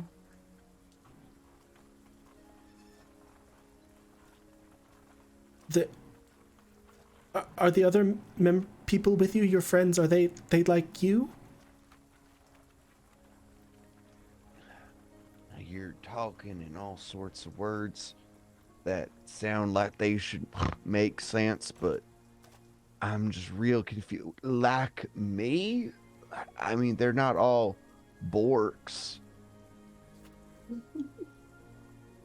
I think Alhoot and I were heading back. I don't know if we would have made it back Yep. yet. Yeah, I don't know how much time that Peanut takes. would have left the room at the scream and probably standing at the top of the stairs. So I will say you all are now reunited Surveying. in this sort of carriage bay. You can all see this woman who has elfin features, but does not look like any elf you have ever known. She is dressed in very, like, obviously nice clothes. And she sees you all like, you don't wish to kill me either, correct? Mountains. Well, I mean, that kind of depends. You kind of look like a high elf. I mean, if you Question. were lying about giving us stuff, then we have less incentive to let you live. But, I'm not you know, killing that's you. fine. You all have certainly fulfilled what I asked of you. I have no desire to cheat you of any bargain. One question, what is a high elf?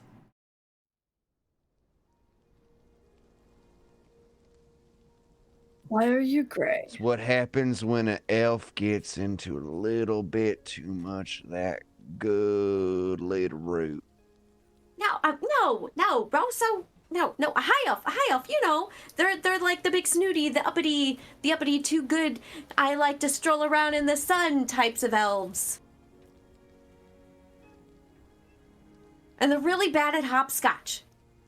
Why are you gray? Why are there mountains? Where's Perdita? Start talking.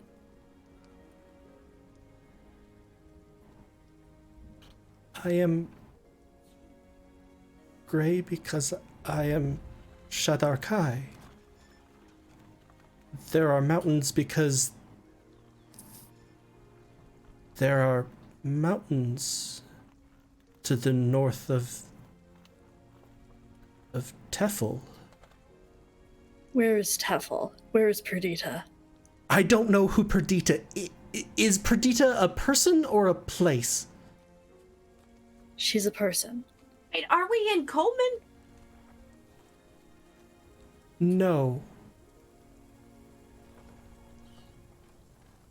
I don't know where you are from, but, and as she's looking at each of you, she's again sort of shielding her eyes with a hand and sort of squinting. But I think you are from very much not here.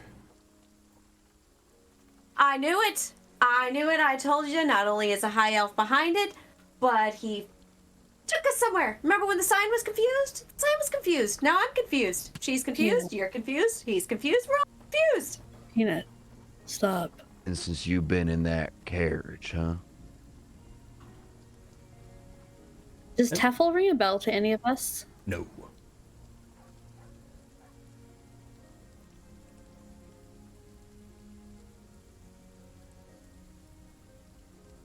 Look, okay.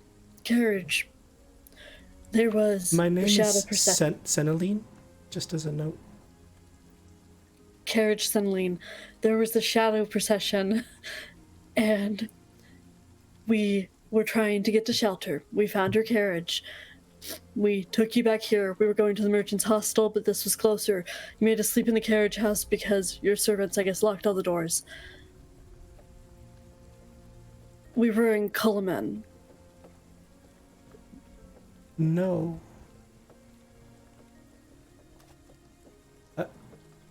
I was traveling back to my house in Teffel. The horses were spooked by the shadow storm.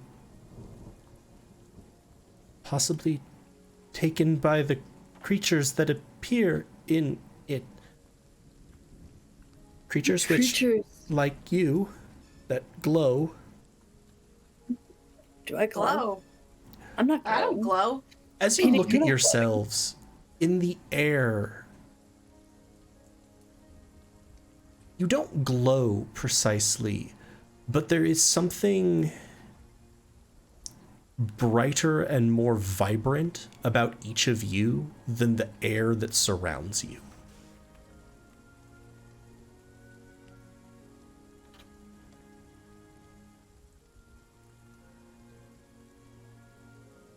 I've heard about having a morning glow, but this does seem like a bit much now, don't it?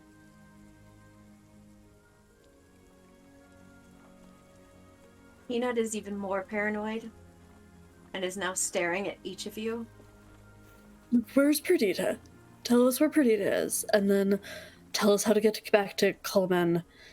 And Yeah, the high elf was out there too. And then apparently you didn't come back with your fair-haired maiden.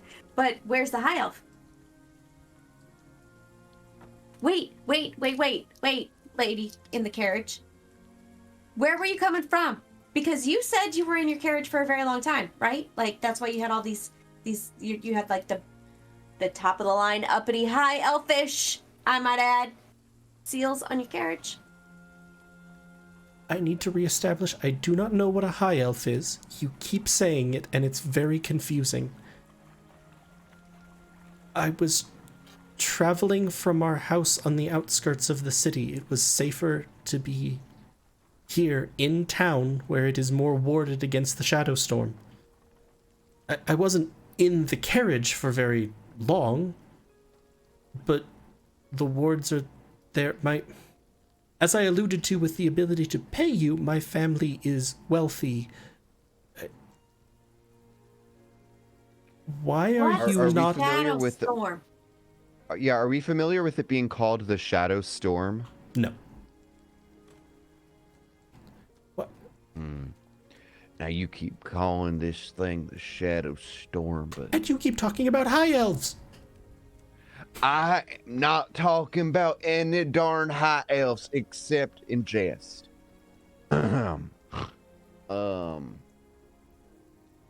But we all seem to not really have an idea of where we are. Perhaps you could point us after, giving us our due, into the direction of where we might go to find where we're headed. I don't know, like a town center or something. That would be a very bad idea. You say you do not know... You do not... Are our horses glowing too? Yeah, actually. Slightly. Real quick, who were we delivering the package to? A dwarvish merchant, Tathagar. Is okay. Is our package still with us? Yeah, it was on your horses. Oh, okay. Like it was in Last time your... It was either on the horses or we brought it in. Yeah, and Is you the actually, package If it's on the related to the horses, that's fine. story? given that you probably carried it up with you, I would say. Mm-hmm.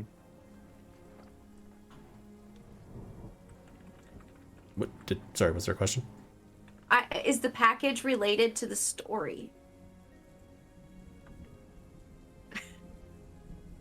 I like that that's just an over and above the board question to the GM, so not going to respond to that one. Look, we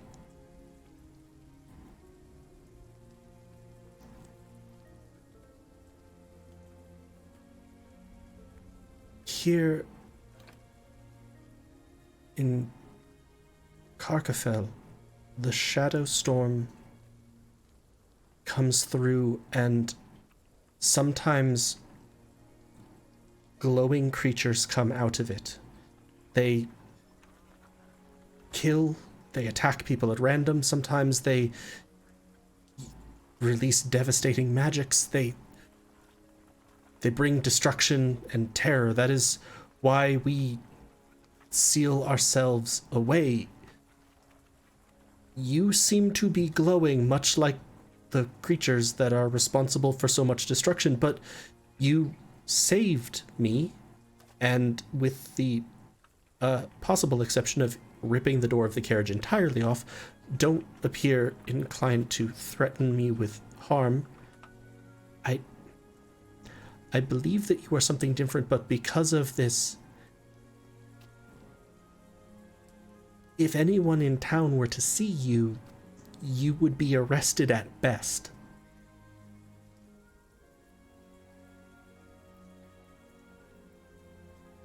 Look, I can acquire some coin for you. That is no problem, but to the question of getting you where you're going,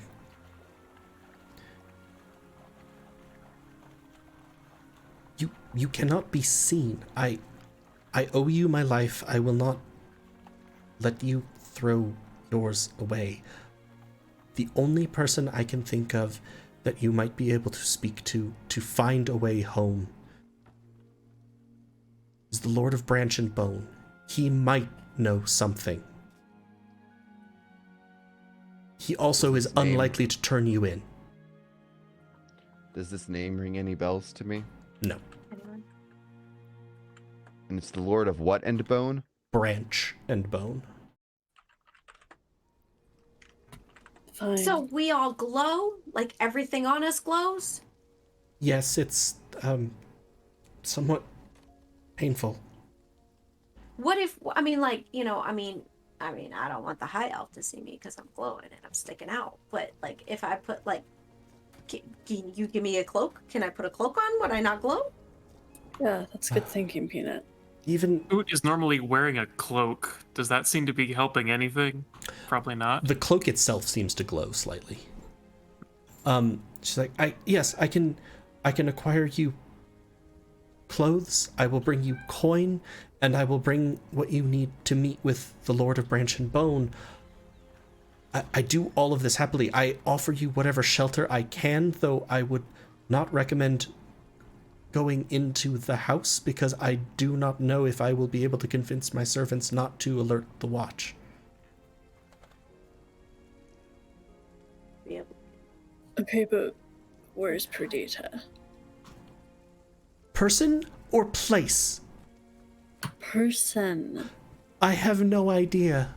She's the red-haired person I asked That you makes a about. lot of sense then. Connect the dots, lady. There's a lot of dots. I don't. Again, I am quite sure now that it. I assume Perdita is where you're from. Yes, she's So- from where we're from. And why do most of us glowing folks? Why would we want to kill you? Like, I mean, I do not know. I've what? never heard of a creature from the Shadow Storm even speaking before. Wait, so the glowing folks live in the Shadow Storm, and Perdita's from where we are, so she would glow too.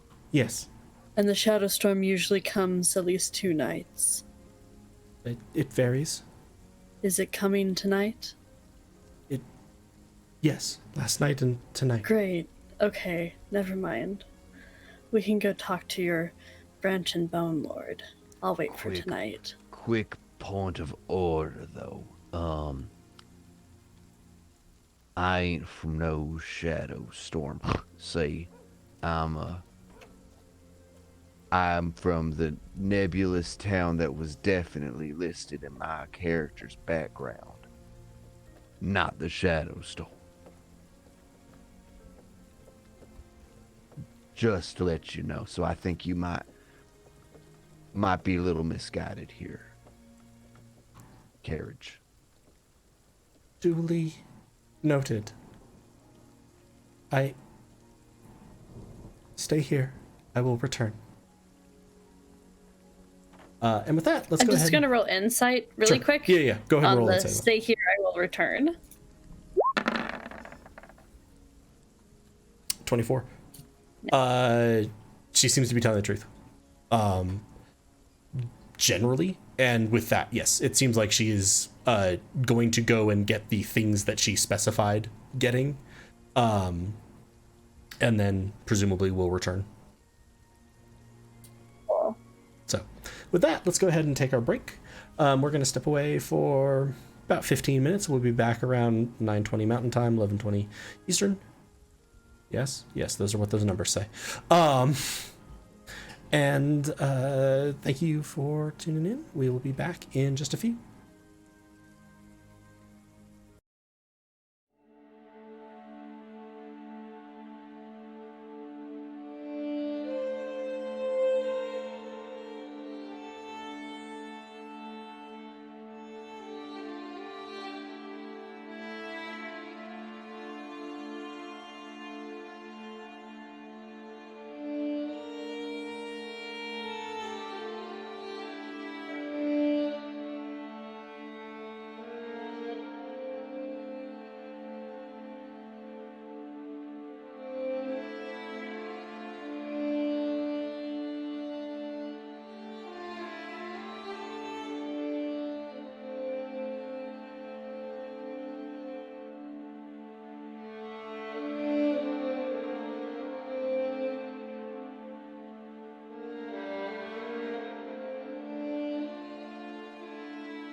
Hello, and welcome back to Tyr, the Shadowed Path.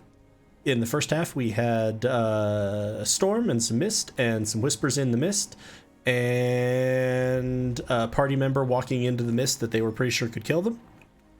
And a whole lot of conversations about why the party's suddenly glowing, and the fact that they are defo not where they thought they were. Sam's autofocus is also real goddamn sure that he is his pop filter. Mug. He's the mug. Come on. Focus on me. There Thank you. there we go. It was just really funny as I'm like, what is it even? It's the pop filter. And it's like in line with my face. Yeah, I know. And I was like, how thin is that fucking depth of field that it's not putting you in focus? All right. So we left off with Seneline, the woman that you rescued from the carriage, agreeing to go get you some things, some payment, some cloaks to hopefully hide the fact that you glow so that you don't get arrested and or killed. And what she said you would need in order to meet with someone that she referred to as the Lord of Branch and Bone, who she thinks would be the only person she can think of off the top of her head who could get you home, since you saved her life and didn't seem to want to murder her. So she is attempting to honor her debt to you as best she knows. You have also repeatedly inquired of her whether she is the high elf or knows the high elf. She has repeatedly stated that she does not know what a high elf is, so she does not fully understand this question. You have also repeatedly inquired of her where is Perdita, to which she has responded she has no idea and is now pretty sure that she shouldn't just contact the various merchants that she knows, because they probably would have mentioned if they'd seen her. So we'll pick up with her sort of coming back and gesturing to you to come out, and sort of she's moving around the back of the carriage house. And there goes Joel. Cat cam down, cat cam down. And my room is too dark for Calcifer to show up much. You can see a tiny scrap of his collar, I think. The chair behind me. Okay, cat cam back. Yeah. The usual tech stuff. But so she'll sort of quick, this way. Yeah, I'll follow her. Yeah, same. Nothing else to do. Might as well. So as you sort of get there, she's gonna walk back, and this is sort of she takes you towards the back part of this piece of property, which is a garden, and she's gonna hand you several cloaks, which roughly fit each of you. Hoots is a little big, and Rosso's is a little small. As you put them on, you can see that they do not glow in the manner that your cloaks did, your clothing did, even.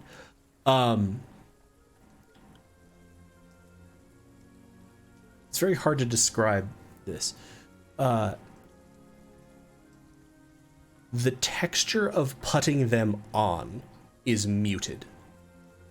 Like where the fabric touches your skin, it doesn't feel as much as it should. It's not like they're made out of like burlap or silk. It doesn't even feel smooth or rough or light. And like when you're kind of numb, like from Nova. A little bit, yeah. Wearing off. But if you touch your face or like you pat your arm where it's touching, you feel sensation perfectly fine. But the cloak doesn't quite fully feel to you.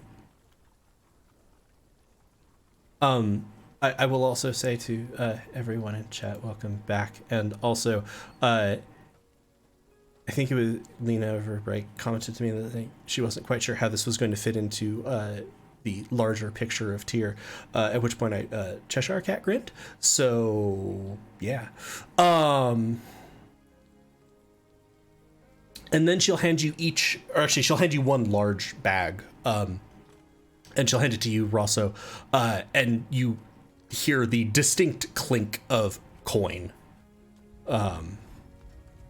If you open it and investigate it, it is not coin you have seen before. Like the face, the coin is minted in obviously a slightly different denomination. It's not the same size or it's a disc still, but like it's wider and thinner than you're used to seeing. You don't recognize. But it all looks like the same metal and stuff. It looks like it's gold. You would guess from sort of the volume of it, if that makes sense, since it's a different shape, just kind of going off of that, that it's probably about 350 gold pieces converted over. She's like, I did not want to wake the servants and have questions about why I was grabbing cloaks and other items. This was what I could quickly find. She was, you all certainly seem armed, so I didn't think that simple knives would be helpful. Been a pleasure doing business with you, Sinaline. And I'm gonna hand her a business card. Thank you. It glows slightly. Okay, that's just gonna hide that. She's gonna sort of turn so. The Lord of Branch and Bone may know how to get you back home. I can give you, and she's gonna hand to you, Elisa, a small, it looks like a coin, but one side of it is very smooth planed white wood, and the other side of it is bone. This token should allow you an audience with him. I can get you to him securely. If anyone is going to know how to help you, it would be him. He is very wise and very old. But be careful. He is unlikely to turn you into the authorities. He does not care for such things. But he is Fey, and that makes him unpredictable. Oh, has he got, like, horns? Yes. Great. Is he one of them satyrs? I don't... What is a satyr? Like, kind of tend to be like my height. They got hooves on their feet. No. At that we've hit a no. That's not him. Does he have a tail? I have never inquired. I have only been in his presence twice. Is he a high elf? No. She said he's Fey. Hey, you know what? We've had this discussion. That high elf can be whatever he wants. He's a tricky summage. And Just don't know that that's true. How will we know that we're meeting with him and not just anyone else? You'll know. There are very few like him, and this method should take you to his court. Great. He'll help us find Perdita.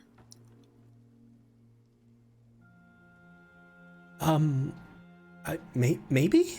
I don't know. He is the most likely bet I can think of to get you home safely, because all that awaits you here is people fearing you and attempting to capture you or kill you. Right. And at this, she's going to move over. And the last thing, she'd brought a small bag as well. And she pulls out a piece of chalk and very carefully inscribes a simple, like, sort of arch on the tree, and then inscribes several more runes. And as you look, the runes begin to glow. But not not like you are glowing. It's a soft, hazy light. Even though there's no mist, it almost is like looking at sort of a soft light through mist. And it sinks into the shape of the arch and slowly starts filling it. And now there's just a space of soft light in the sort of shape of an archway or door in the trunk of this tree. This should take you through. Again, the token carries with it the right to have an audience with him. Be careful.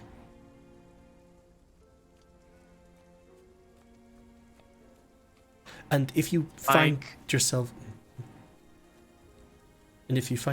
No, okay, you're muted, Sam. Yeah, we don't. You're muted on Discord. Your Discord server muted. Yeah. Yeah. I was just gonna ask Cenlian if there's anything we should know about him, like personality quirks or something, so we're, speaking to this person, not getting on their nerves, as we all want to do. He is a lord. Treat him with respect. He is fey. Treat him with caution.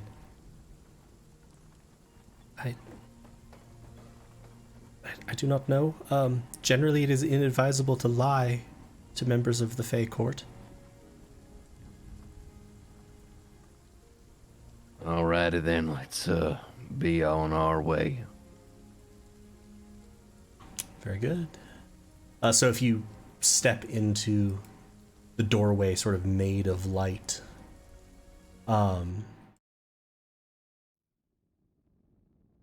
you step through, and each of you go through, as Rosso, you sort of go through last, you'll say, if you find yourself back here, find me again, and I will do what I can to help. And as you step through, the sky, or what was the sky, is now inky darkness.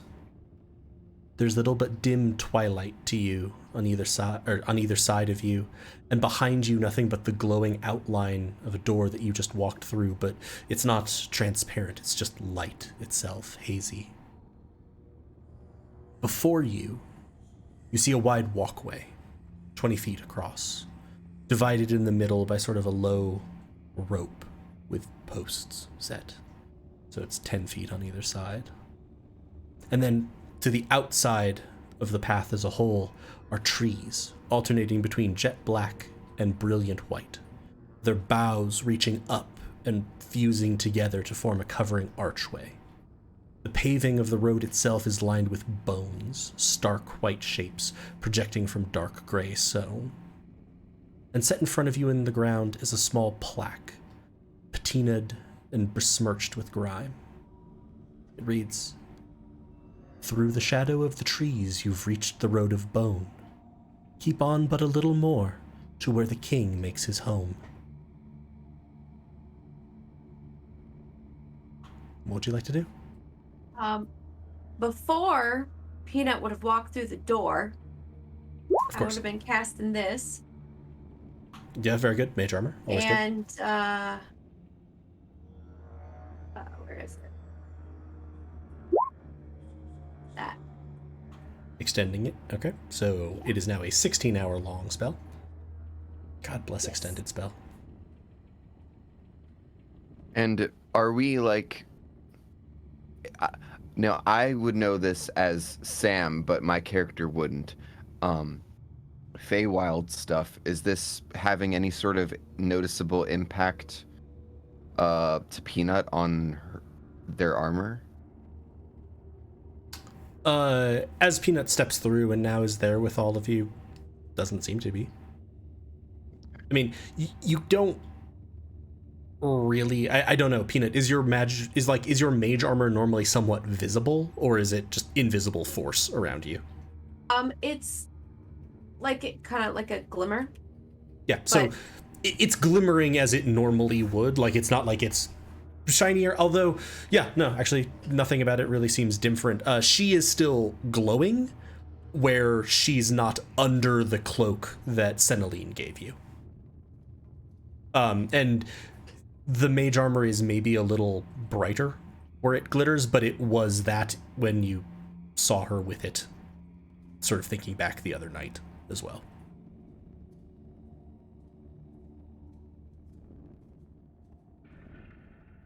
So, where do you put that token thingy that she gave you? We're supposed to present it to something, right?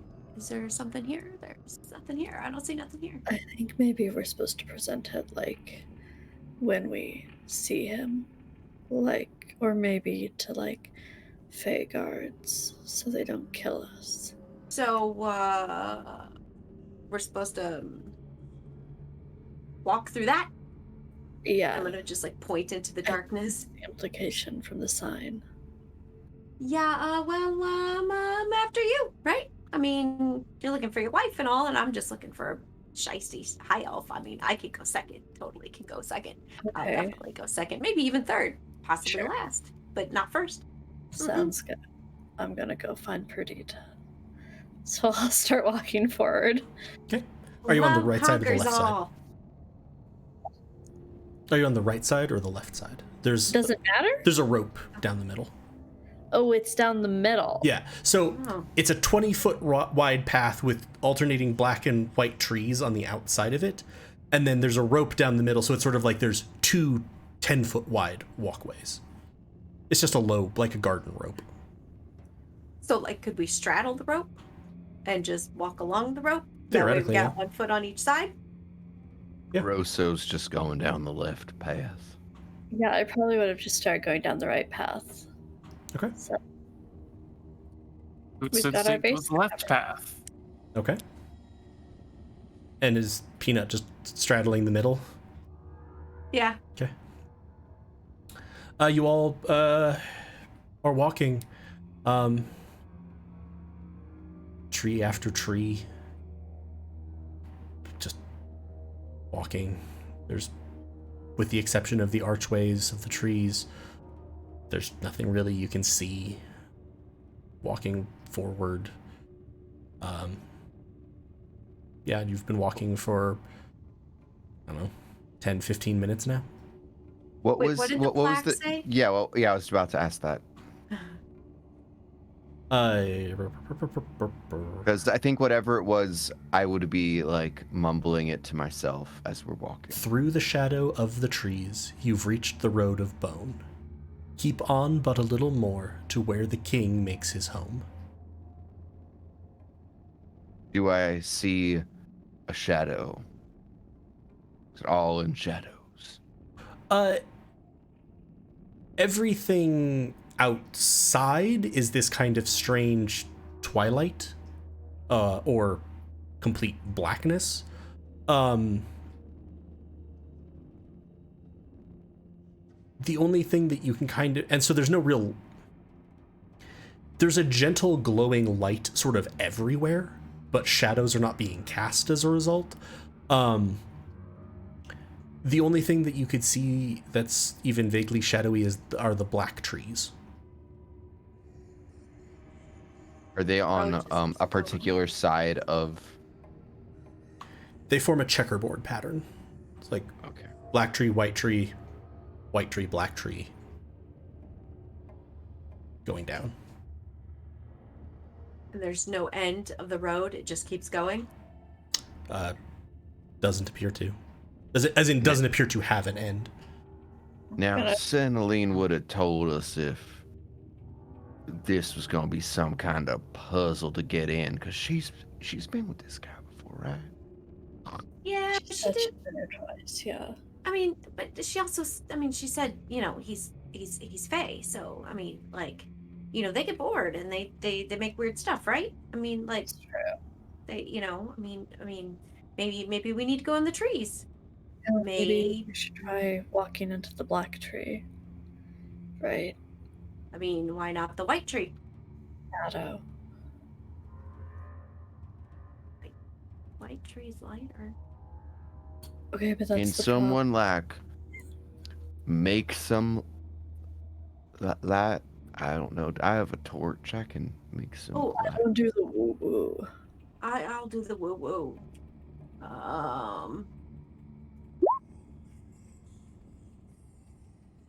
Will that work?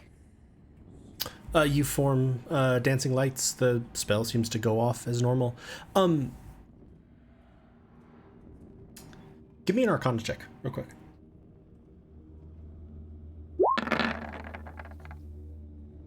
$13.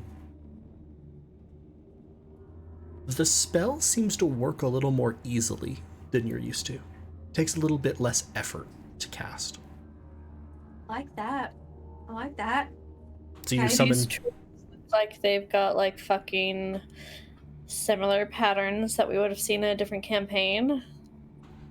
They're sort of they're actually close to like a birch or an aspen pattern, so that they're more like rings and spots on them than they are with Not the bark so much. yeah. Not Well, bark. it is, yeah, that is the pattern of their bark, but it isn't that sort of variegated striped pattern that I randomly decided might be a type of pattern that you were referring to. It's very difficult to see that on the black trees because it's essentially like it's almost black set on black, but it's there, and they both have the same type. They appear to just be inverted colors of each other. Can I send? I don't really know this spell, but I can create 4. Can I send 2 on each side? I'm fine with you doing that. The Okay. dancing lights is one of those cantrips where you're like, yeah, it's really super light and fluffy, and then you like look at it and you're like, wow, you should really have fucking defined a lot more in that spell, wizards.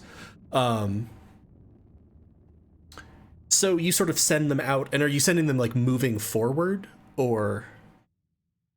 Yeah, like not into the trees, but not on the road. So just kind of like, a couple of feet off of that bone road to kind of try and illuminate some of the tree shadow-y things. Okay. As you send them out, and you sort of send them out parallel to each other, to either side, it quickly becomes noticeable to you. Only the black tree casts any kind of shadow. All the black trees, or You're only by 2 of them, but then if you move like the lights back, now it alternates so that the if it was, I'm just arbitrarily saying this, the black tree was on the left where you first did it, there was a shadow, no shadow on the right. Then when you pull them back, shadow on the right from the black tree there.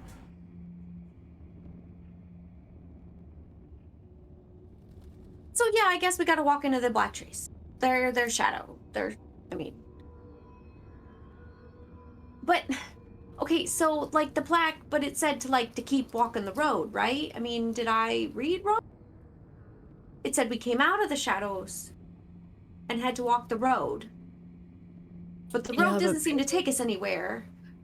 And the trees just keep staring at us, and I don't really like that. Maybe we As haven't we done walk the shadow down part yet. As we're walking down this road that we see is interminably long, are we hearing like the Super Mario 64 stair climbing sound effect? No, you just hear occasionally, very faintly, the rustling of a branch above you. But it's sort of impossible to pinpoint which one it is, or where it is, or what it would be.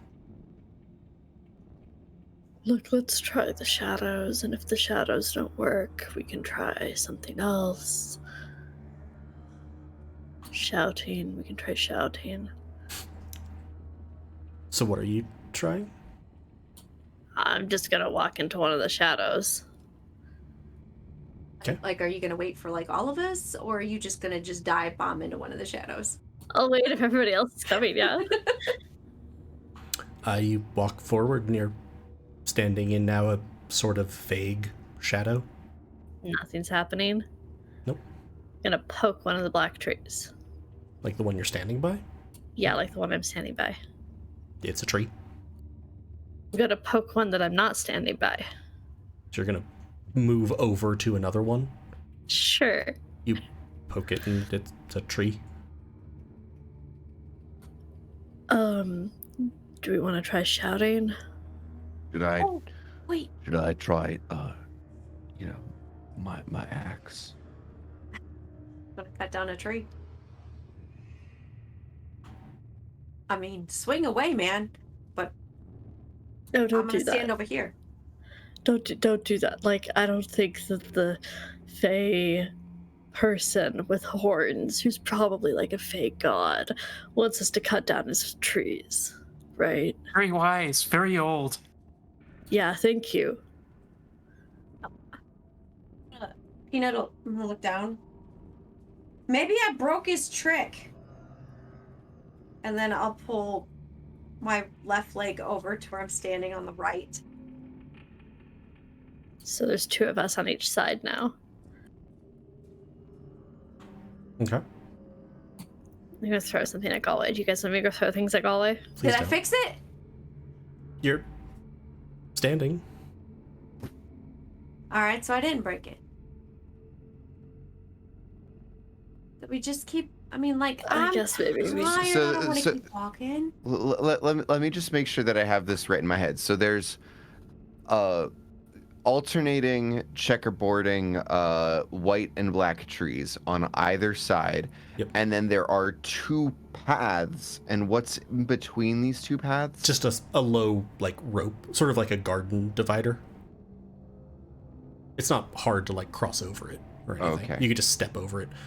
I almost called you One Shoe. Peanut was walking just directly over it for a while. Incidentally, as you turn around, Peanut, wondering if you've broken it, just behind you, you see a small, patinaed, grimy plaque in the ground. Like right behind me. Not right behind you, but sort of centered, right where it was when you were standing at the start of the road. As if you have walked for 15 minutes and Guys- not gone anywhere. Guys, things are confused again because I'm fairly certain we've been walking for what like seems like hours. I think it was 15 minutes. Okay, but like, look, and I'm just gonna turn and point at the plaque. You know who I think's behind this? Yeah, it's the high elf. He's behind this. Look, there's the plaque. I don't plaque know is right why I there. thought you were gonna say something else. I know, because it's always him. It's always I him. really thought you were gonna say something else, though. Maybe, you know what? Maybe it's your wife. How you like that? I Hey, bet excuse she's me. the one who's keeping us Perdita wouldn't all fuck with locked in us. these weird places. Did you just say Perdita's locked in this weird place? No, she's keeping us locked in this weird place. Lord I don't know of what your Bones. relationship is with your people that you've dated or married, but that's not None. what I don't that's have not one. what Perdita No. would do. So Can you imagine that? Nobody. Just nothing. Nothing for me. it's nothing at really all. surprising, Peanut. I'm so sorry. No, it's heartbreaking and earth-shattering, but look, the plaque is right there. We You're right. come bearing gifts for the Lord of Branch and Bones. We have a token. See? Maybe At put At a this, token on the the plaque. branches themselves seem to laugh slightly. Great. I'm gonna just, y'all keep bickering. I'm gonna walk this way. I'm gonna like walk, not like perpendicular to the path. So like I'm heading away. Into the trees? I mean, the trees are only there for a little bit, and then it's just sheer nothingness. Pretty much, yeah. Yeah, that's what I'm doing. Okay. So you just sort of see him just zoop, walk off. He's gonna come back out the other side, isn't he? That's Hopefully. like what I'm waiting on. He needs to sacrifice his body for us. I know, right? Maybe like no. Come on. Put the token on the plaque. The token on the plaque. Just try it. Sure. Come on. I put the token on the plaque. Hello. There's a token on the plaque. Okay. Maybe flip it over. Flip it over. What does it? Flip the token over. The other side of the token is on the plaque. Okay, I've got to pick it back up. What does the plaque say again? Copy and paste this shit for me. Something about out of the shadows. We need to walk the road a bit more. That's all Peanut heard. Through the shadow of the trees, you've reached the road of bone. Keep on but a little more to where the king makes his home. Okay, so we haven't gone through the shadow of the trees, but is this road made of bone? Yes, there are bones in it. Okay. But we did find a road made of bone.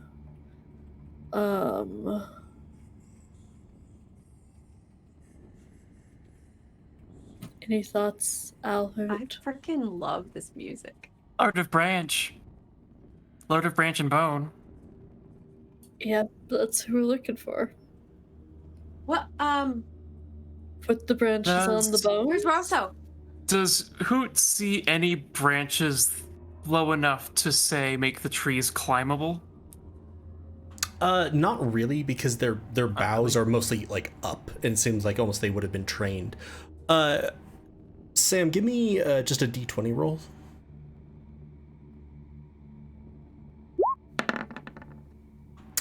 Bat 9. 9. Sorry, I had something highlighted in my notes because I was copy pasting it, and I was very close to like overwriting a large section of my notes. You walk out past a white tree, and then you reappear behind everyone, like close to the plaque.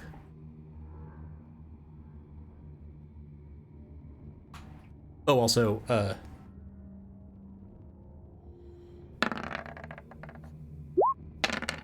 take 2 psychic damage. Nice. I'm gonna walk backwards. Out past the same tree? A black tree. Okay. You walk past a black tree, you see Rosso disappear. You see Rosso come back in further up the path, under the black tree next up on the other side. We just gotta zigzag the trees. Right?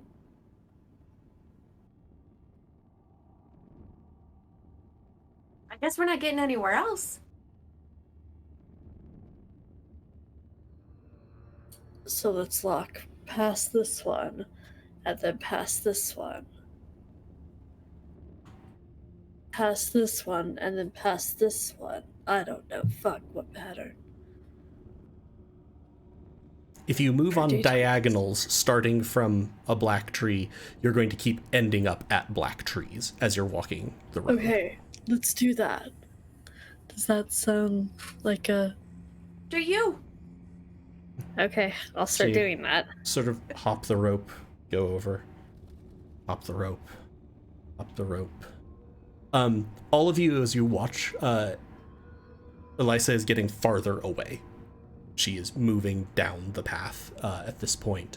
Elisa, after you do this about 7 times, say, sort of hopping this back and forth, you can see a massive tree almost appearing out of nowhere in front of you that the path is leading to. Hey, we got a giant tree, I guess. So let's all go to the zigzag. And I'll- you've all I'll do seen the her, so you zigzag. can follow this I'll be path. like, come on, who's Yeah, let's zigzag.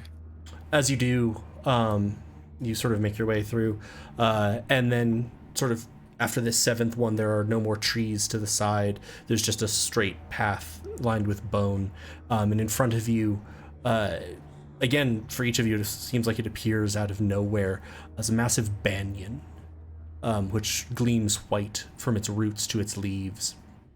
The roots on a banyan are raised, and this one is massive, so that it forms an arched roof. And far inside, deep in the distance, you can see lights pale and cool in color. You can't see what they illuminate. And then hanging on a slender loop of chain is a small sign with neat handwriting. The Court of the Lord of Branch and Bone. Okay, so remember not to lie, and that he's real old and wise and probably basically a god. I don't know. So yeah, you walk in. I assume. Sorry, were you about to say something, Sam? Yeah, I was about to say, where's that token? We didn't leave it No, on. I've got it. Okay. Whew. Yeah, be sure to have that out first before we say anything. I'll just carry it like this. Like, make sure people can see it really clearly.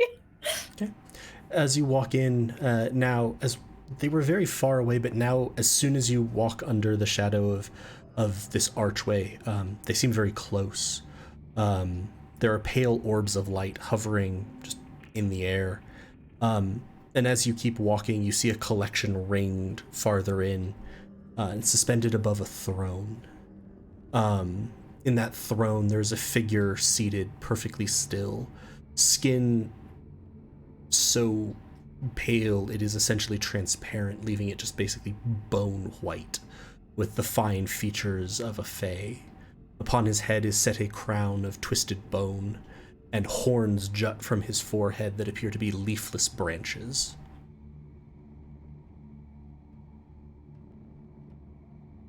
Oh, mortals, full of life, vigor, no less. Travelers from farther than afar, it would seem. You come to the court of the Lord of Branch and Bone, and through paths more trying than our boulevards, we don't doubt. Yeah. You got that right. We were brought here by a nice creature named Senelina. Are you familiar with this person? Indeed, though we are unfamiliar with you. Slip was Galway, not in character. We are unfamiliar with you. Perhaps before whatever pressing matters have brought you before us, you would be so kind as to give your names. We have a token. Indeed, a token of audience. Yeah. Do you know where my wife is? She's a little bit shorter than me, about 4 inches shorter, quite curvy, pale skin, freckles, red curly hair, very smiley, very extroverted.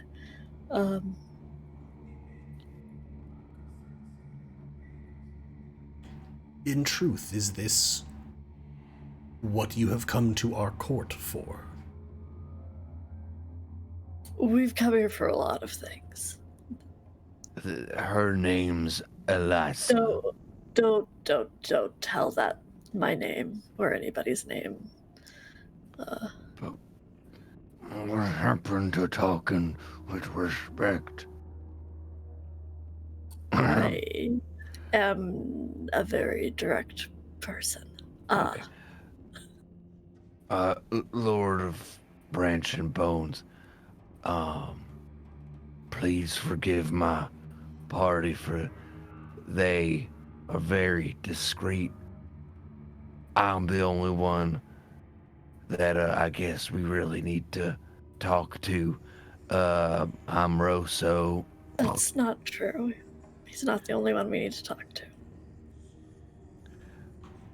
I'm trying to give us an out here. A pleasure, I am sure, or we are sure.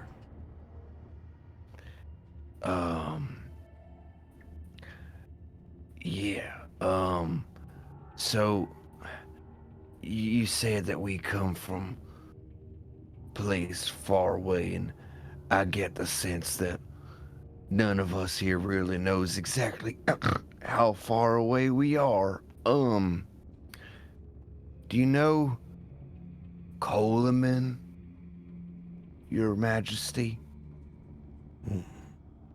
Your Lordship, sorry. Is this a person or a place? Oh, this is a place. We are afraid we have not heard of such a place, though we are old and bound here.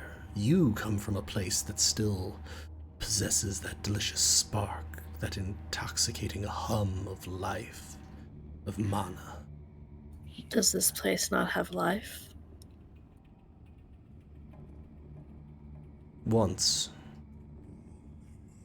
Once trees and flowers lined the hall, but that time passed long ago. The things beyond the doors saw to that.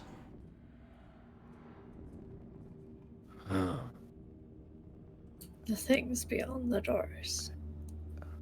Does the do the 8 pillars mean anything to you? Sam! And that's the name of like all the countries. He's just gonna sort I of guess. wave a hand vaguely at one side of the hall. There are pillars in our hall. We suppose at some point there may be 8 of them. Okay, because this is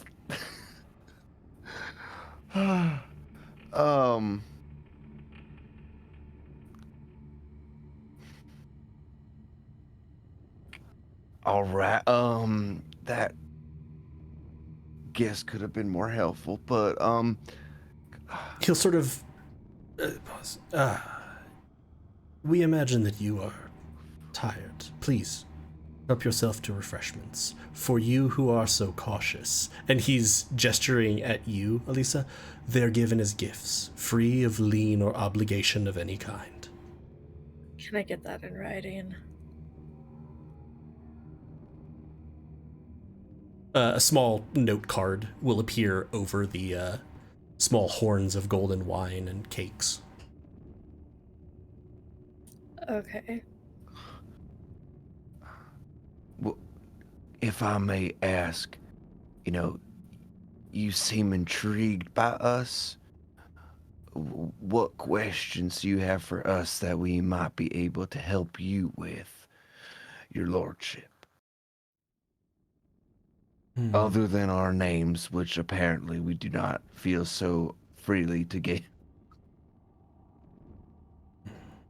You wish to return to your world, and we cannot say that we blame you. If we were not as much a part of this world as a being of it, we would too.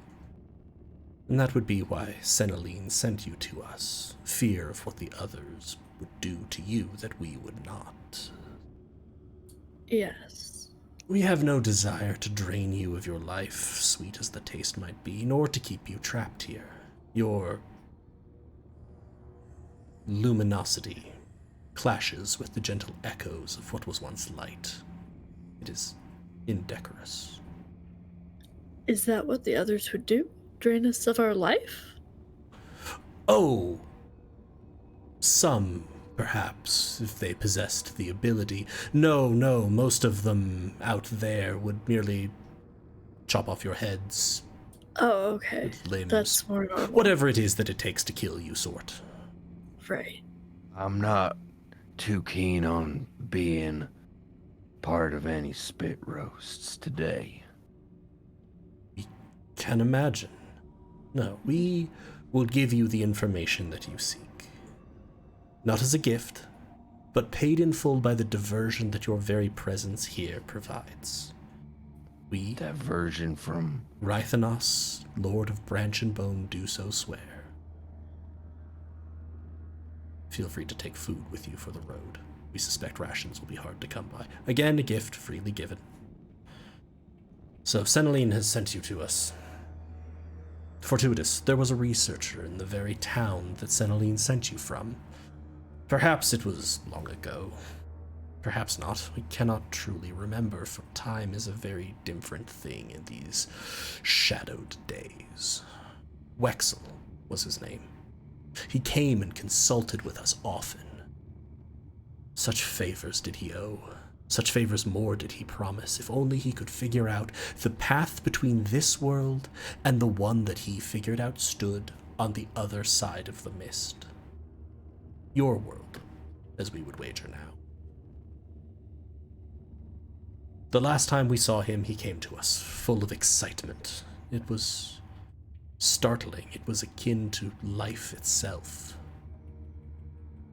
He said that he had found a method, but it required 2 things: a stone of the sun and the mists themselves. We do not know, in truth, the whole of the method he found, nor do we know what happened to him. He spoke as if there was something pursuing him. His end we do not know. Perhaps he found his way to your world. Perhaps he got himself killed in the mists. Perhaps whatever he felt was chasing him caught up. All we know is his home would be the best place for you to look. And at this, he'll wave a hand again, and floating in front of you is an image of a 2-storied house with a faded red roof and a heavy, dark wooden door.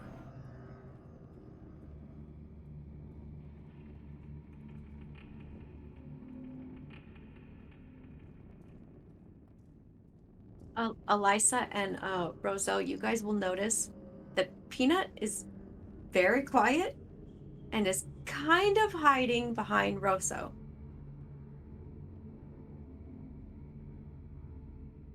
Valid.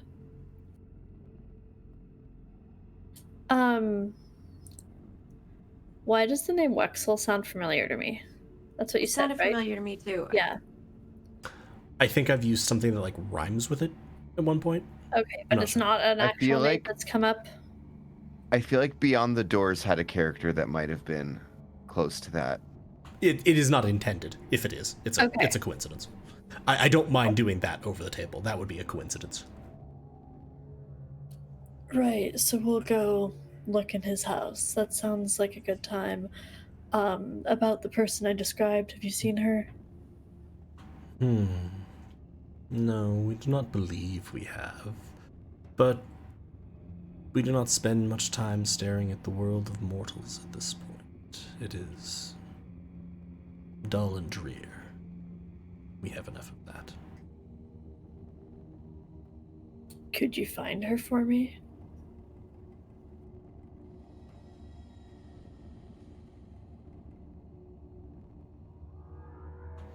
Perhaps, though it is difficult for us to say for certain, there are places which our gaze does not reach. Like where I'm from? Can you see where I'm from? That we cannot. She might still be there. Merely that you are from a place that is not here. Okay, well, why don't you look for her while we go search the house, and you let me know if you find her. You wish us to search for this woman, so dear to you. Yeah, So what then the price for this service? we're gonna go search the house. This is of no recompense to us. What was the deal? We go search the house, you look for her. No. The deal was you were told of the house. In exchange for the amusement and diversion that your very presence brought, the food and drink, a gift, freely given.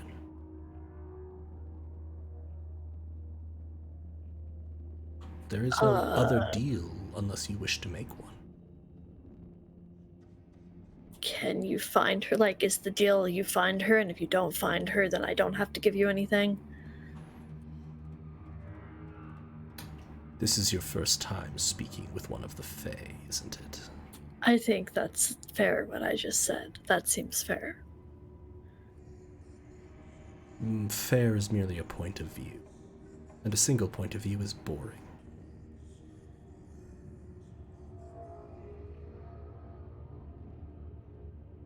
Why don't we, not waste any more of anyone's time right now? The Lord of Branch and Bones has presented us with an opportunity to figure out how we're gonna get ourselves back and deliver this blasted little package. I keep feeling like we're getting tossed and turned all these different ways. I just want to deliver the package.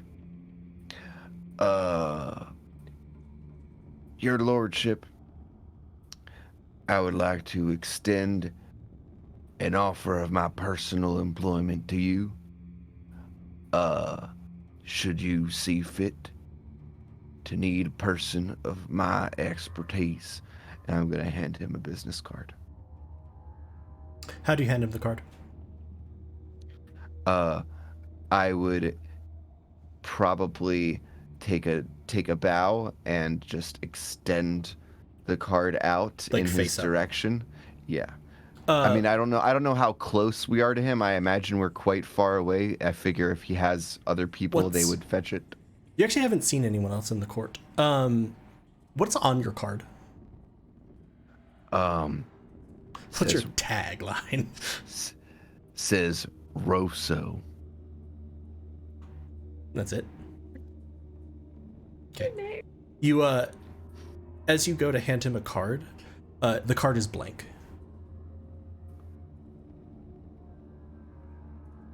Like, is it glowing? Yeah. Oh, it must have. My ink must have.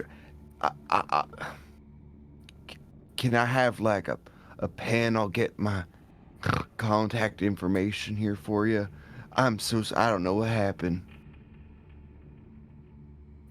And what then in return for the pen? For the ink? Oh, it would stay yours. I'm just merely communicating important information with you. Very well. Diverting. And with that, a small inkwell and quill will appear next to you. And I write my name on the card. Every time you start trying to write, your hand freezes.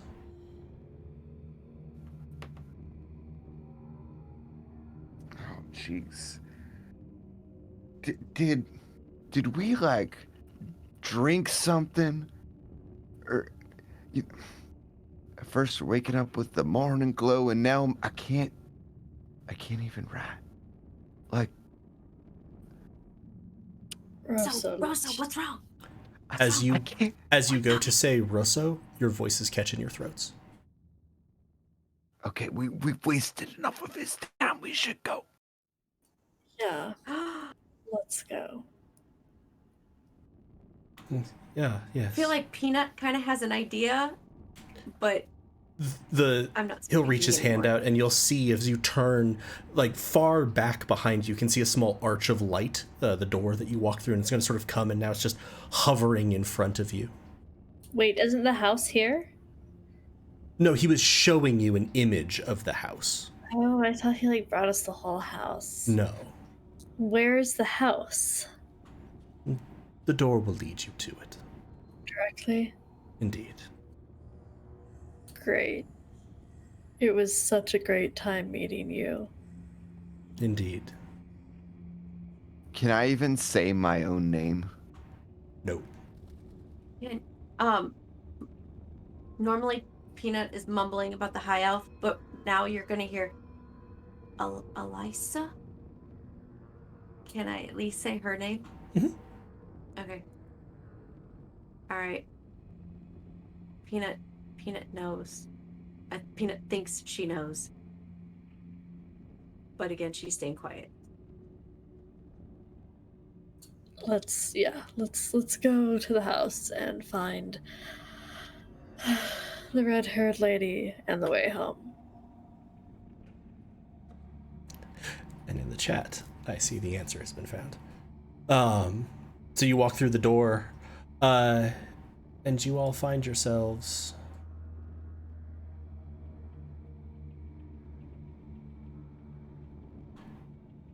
in absolutely nothing from that perspective. There we go. Okay. Zoomed you down. I put it all on one to save switching between different maps. You find yourselves in the entrance hallway of a dark, quiet house. The floors are of dark wood. There's a sort of fine patina of dust on most things. And very faintly, from behind you, best wishes. Peanut, how come you didn't ask him about the high elf? But you know, I mean, he's he's an important guy. He's got many other things that he's got to worry about. He's definitely not worried about my high elf. I'm worried about my high elf, and we'll just let him not worry about my high elf, and that's perfectly fine. It's perfectly fine. It's totally fine. Is it really dark in here? Yes, it is quite dark. If you don't have it, certainly you need dark vision to be seeing, or you could light a torch. Although, well, no, dancing lights doesn't actually have much of a duration. Right, yeah, it's gone. Yeah. But I can see. What can I see? You can see a thin, sort of a narrow 5-foot wide hallway. Behind you is a door that seems like it's made of heavy dark wood, much as you saw in the image of it. So you would guess that that's the entrance door. And then in front of you, you can see a room opening up. Seems like you're in the entrance hallway of a house. Who doesn't have dark vision? Is it just Is Rosa? that Hoot? I have dark vision. Oh, okay. Who doesn't? No. I was gonna mention Hoot probably takes out a hooded lantern and oil and lights it. Okay. A beam of light cuts through the darkness of the house, illuminating again. Dark wooden floors covered with a layer of dust. There's paper on the walls that's peeling ever so slightly. The house is not decrepit, but it has certainly not been tended to in a while. Like, this isn't like there's danger of cave-ins or things are rotting or moldering. It just seems like no one's taking care of anything. So we're supposed to be looking for something this Wexel found to get us back. Is there anything like interesting that jumps out at me as I look at the room? Not really where you are. You're just in the hallway right now, and it's just sort of unlined. As you walk forward, Elisa, you enter more into this room. To your right, you can see a large double staircase that's going up the floor. And there's also a pair of statues of lions flanking you. Or at first, you thought they were lions, and then you sort of saw that there's wings on them, and it's a griffin. But as you look more, the limbs are too spindly. The wings seem more akin to a bat than an eagle. This is some kind of creature you have not seen before. These are weird fucking statues. Do you think they're the way home? Peanut will poke him. I don't think so. So as you come into this space, you can see the hallway continues down out in front of you. There's 3 doors leading off of that, and then it seems like this hallway was containing other rooms, and you see doors set in those walls. Well, let's check one of these rooms. I'm gonna head over to the stairs, and I'm gonna keep trying to say my name, and I guess I'm gonna keep getting choked up the entire Yep. time. Fuck. As soon as you try to say it, again, your voice cuts out. What were you calling yourself? A bear? I'm a Bork. A Bork. Bork. Hey, let's all stay together and check out this floor first. Whoa.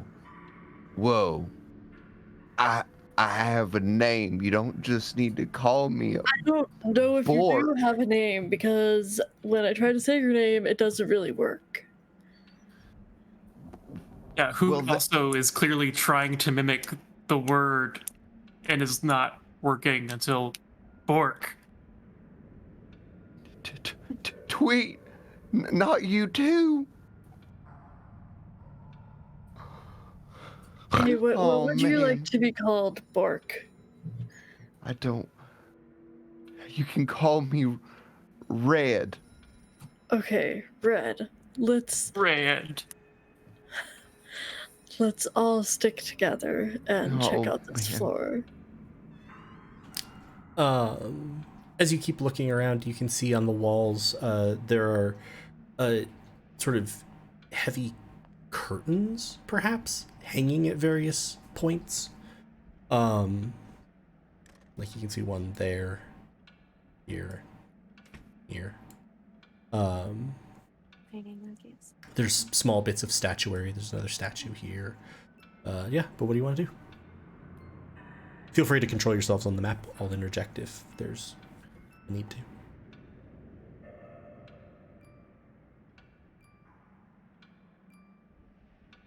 I'm gonna go look at the stairs. I'm gonna check if this door is locked and trapped. Give me an investigation check. 14. 14. Not really well. It is neither locked nor trapped. I'm gonna walk into this room. Okay. Bork, you sort of go up to the landing, and you can kind of stick your head up, and you can see the second floor. The stairs seem to lead up to a smaller enclosed sort of room on the second floor. Anything in the room? Not that you can see. There seems to be like a small table, more of these curtain things on the wall there, and then a doorway. Walking inside the room here, Elisa, you see multiple large shelves stacked sort of floor to ceiling with books, various goods, like cartons of things. It looks like this is mostly a storeroom. There's a toppled harp laying on the ground. And then you can see on one wall over here, there's a shattered mirror.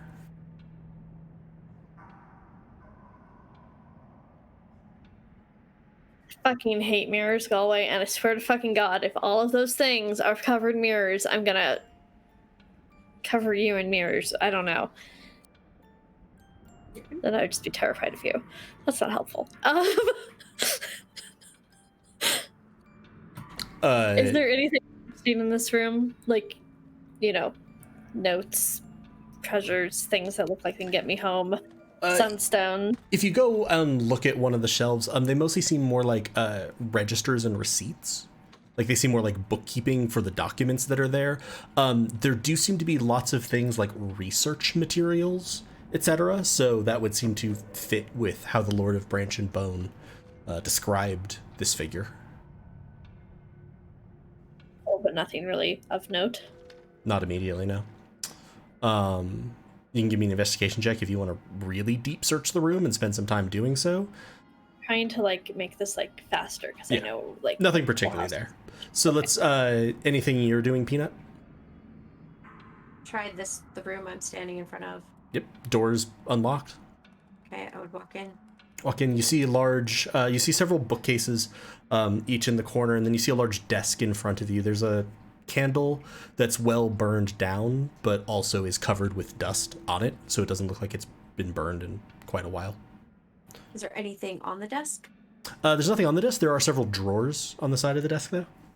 Oh, I'm going through some drawers. Okay. You open the drawers. You find a small leather-bound book. You find a bunch of pens and dried ink pots. Like the insides of them are entirely dry, but dried with layers of ink. You find a small leather-bound book with sort of a wrapping around it to keep it closed. And you find a key, a sort of iron key. I'm pocketing the key and opening up the book. Okay. Where are you starting? Beginning or end? The middle? Okay. In the middle, there are notes. The date reads 47, or rather 47th year of King Ramnus's reign. This is not a method of date keeping you've seen. Okay. And it appears to be a journal. It appears to be Wexel's journal. He discusses his search for what comes through is a kind of singular obsession with this shadow storm. reading. Are you kind of flipping through pages? As you get through it, you discover he lost his wife to it. It seems she disappeared one day. Did she have red hair? It does not appear to. However, as you continue flipping, you come to an entry near the end with a sort of standard controlled hand has been throughout most of it. The hand is now jittery, excited, larger strokes of writing. And it reads, I was right. I was right. There is a world on the other side. She told me. The red-haired woman told me. And with that, Eliza! And then I'm just gonna book out of that room. You in fact slam into each other in the doorway. It's just sort of like What? Are you okay, Peanut? Your wife, the chick who's not keeping us here. Yeah, did She you has see red her? hair, right? She has red hair, right? Yeah, she's beautiful. I'm just gonna open the book and I'm up a point right. Read this right here. So I'll read it. Yeah, it describes his attempts to find something in the shadow storm and coming across a glowing woman who, unlike the glowing creatures, because he accepted the end of his life, seemed to be able to speak to him and bear no ill will, though she was very confused. And it essentially terminates with, "This will change everything." She's in the storm? Was he in the storm when he was writing this? Not when he was writing? He had gone out into it, yeah, okay. But then he'd come back. He seems to have, made it back. She's in the storm. I was right.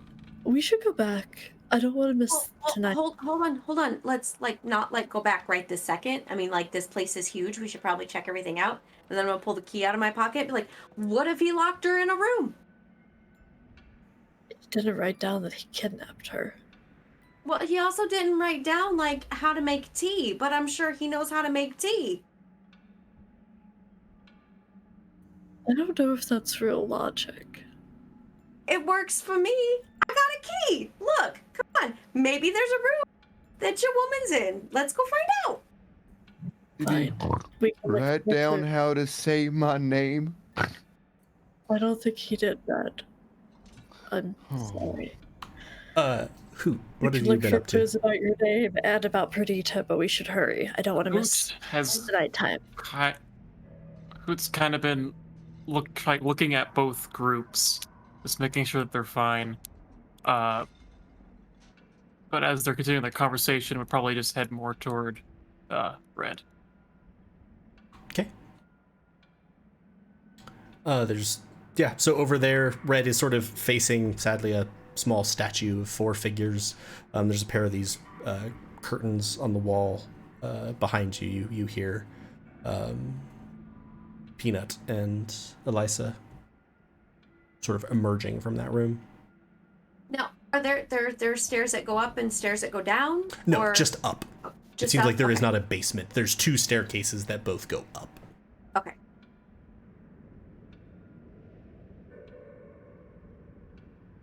What'd you like to do? Would like to take a look at these 4 statues, these tiny little statues. Seems to be sort of a decoration of people giving harvest offerings, or offerings. Like, one is clearly holding up grain, one is holding up what looks like probably like a jug of wine, etc.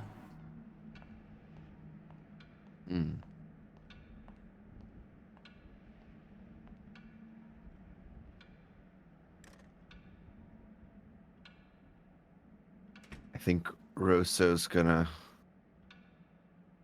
try to suck it up a little bit and is going to head over into this room over here and see what he can Okay. see. It appears to be a bedroom. There's a soft plush chair. There's a bed which is made. And then to your right there's kind of a vanity with a broken mirror over it. Pieces of glass sort of scattered down there. On the and then you see various brushes and combs and stuff sitting on top of it. I'm going to look at a piece of broken. That skipped really weirdly, so you just declared you're just going to look at a piece of broken, and that was the full stop, and I'm like, okay. I'm going to look at a piece of broken mirror. It appears to be a mirror. It's glass. Nothing particular about it.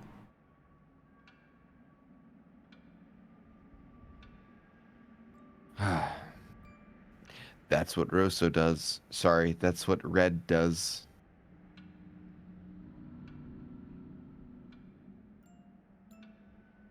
Why are there all these weird fucking curtains on the wall? I'm gonna move the weird fucking curtains. Behind is a mirror. You see yourself sort of looking into it in the gloom. Do I look normal? Yeah. You're glowing slightly. That's weird. Do I see Peanut in the background? Yes, you see Peanut in the background. And then past her, you see a looming shadowy figure. I'm gonna whip around. You see Peanut. Peanut. Yeah. I'm looking in this mirror. Sure. Go over to the mirror.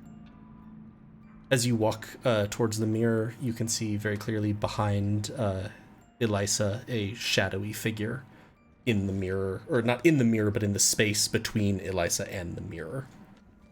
Is it moving?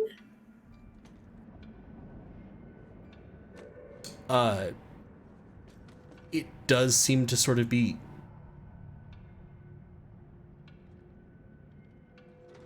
Does it have features, or is it just literally like a shadow? You are looking towards Elisa, and in the mirror, you see this thing's back. You do not see it when you're looking through the mirror. Does that make sense? So No. it would be Elisa to, yeah. So. Okay, so I'm here. Elisa's in front of the mirror. And Elisa's here. You, looking this way, don't see anything in this space directly in front of the mirror. However, looking into the mirror, what you see is like a creature's back looming towards Elisa. What was the So name it's of like it's facing Wexel? me.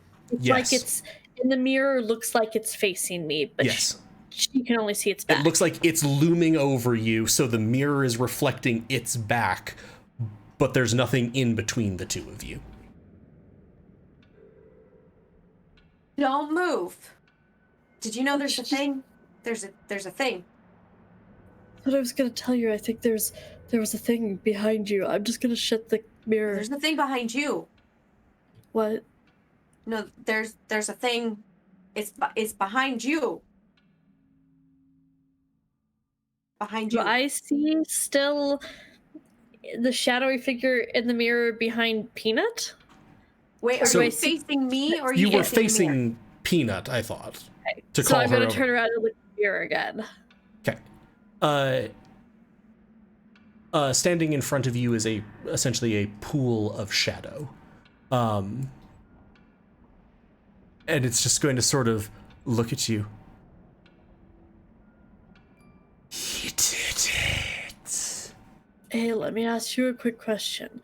Have you seen a A high elf? woman- Have you seen the high elf? She's really curvy, pale. She's got freckles, curly red hair, smiles a lot, really extroverted. Have you seen this woman?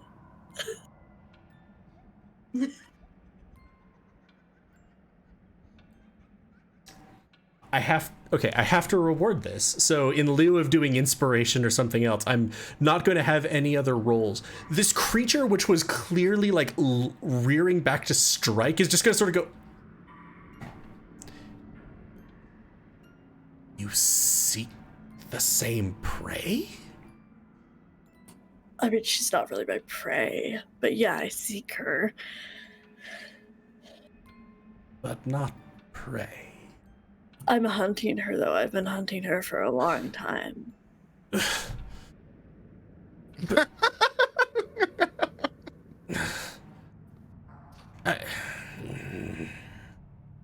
And then Peanut's gonna stick her head over to the side. How about that high elf? You seen that high elf? What? I mean, what is a what? high elf?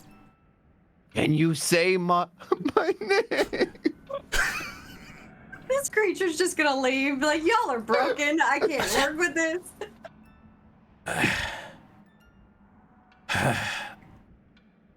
All right. Going with going with killing you.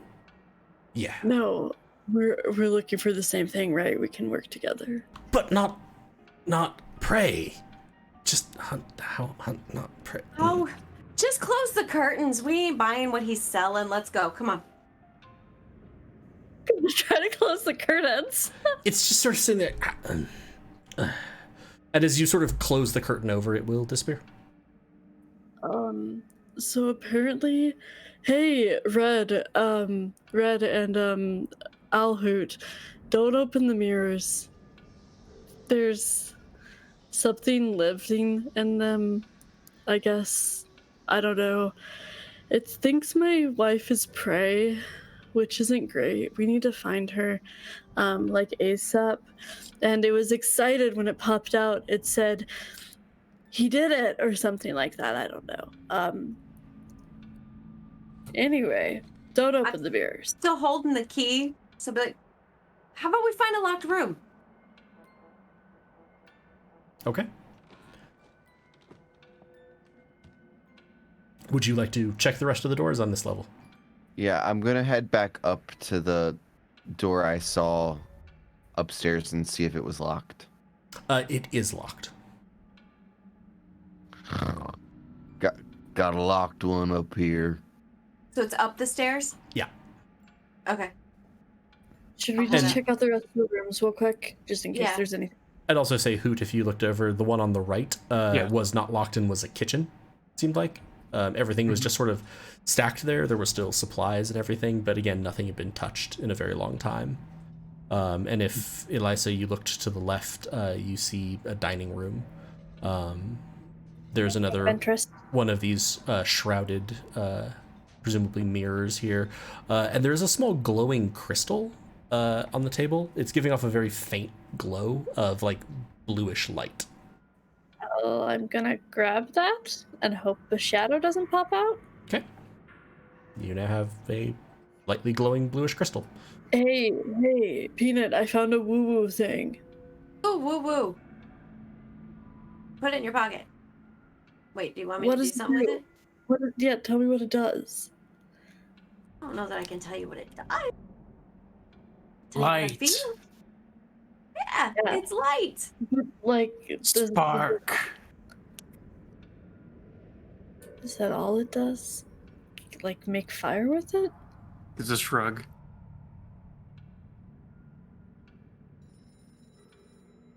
Doesn't an Arcana check only tell me if it's magic? I can tell you a bit more depending on how you do. All right, I'll try. I tend to make Arcana checks fairly powerful, so. Nat 20. Yeah, I know everything about it. Come on, bring it. This crystal appears to be very weakly magical, and it appears to just be that way. Like, it's a natural occurrence of essentially something very similar to your Dancing Lights cantrip. It's weaker than that. It doesn't cast as much light as it, but it seems like it's a just sort of perpetual, not hot, doesn't catch things on fire light source. Yeah, so Hoot's right. It's just a light. Okay. Who do you want it? Because you can't see in the dark. Who just holds up the hooded lantern, just like Yeah, I guess that's a good point. kind of with an expression of, I didn't light this for nothing. Okay, so Do if you think we you should try to Men. go through the mirrors? Now, let's go open this locked door first. I mean, you don't just keep nothing behind a locked door, right? Maybe it's the high elf. Yeah, that is where Pretty is. Maybe you're right. Yeah, or yeah, it could be your wife. If they're you know. stuck in the mirrors and they're trying to get to her, maybe she's here. Let's go find out. There's a locked door. I accidentally Red banished found one of you to the outside. There you go. Yeah, so the door in front of you here is locked. There are two more shrouded coverings on the wall behind you. Small table, and that appears to be it. There are a couple of wall sconces for torches, like with a torch in them. So you could theoretically also light that if you wanted to, for more stable lighting.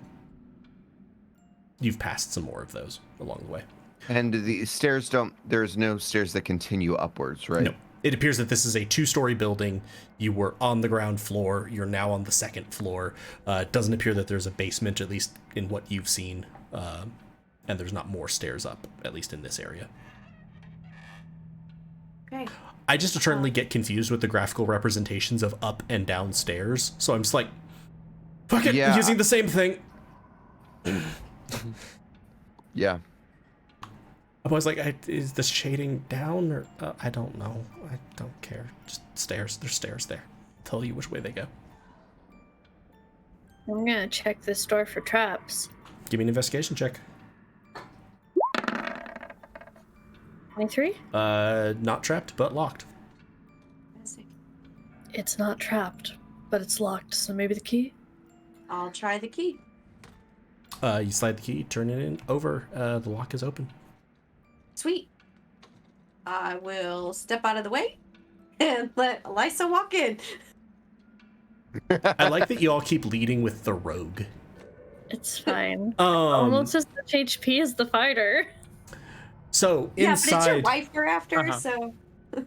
inside you see to your right there is a large sculpture that seems to be made out of a very similar crystal to that one that you found. It's giving off more light, but mostly by dint of the fact that it's large. You see a carpet in front of you with a sort of sigil on it and what appears to be the skull of a very large creature resting on it. There's a table with some books over here. There's an altar or platform. Altar goes too far into significance. It's just a structure that has another one of these glowing crystals and a knife on it. Up in the sort of upper center of the room, you can see a table with a very large map spread out and a lot of scrolls. And then in the back corner, you can see again some papers sort of on a desk, and in a sort of bowl sitting in the middle, a crystal that is glowing a sort of brilliant yellow orange, much brighter than the other ones that you have seen. Looks like a sunstone, right? Like if you had to point at a stone and say, that's a sunstone, that's probably what you would point at. I mean, I can go do my thing. Woo-woo thing? Yeah, the woo-woo thing. That sounds good. I'm gonna look at the map while you do that. I'm also looking at the map with you. What is Hoot doing? And there is also another door over by the sculpture.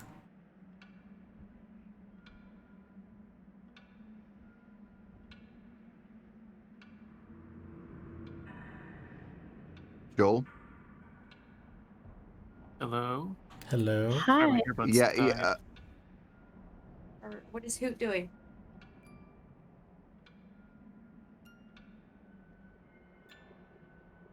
Joel, what is Hoot doing? can you not hear us?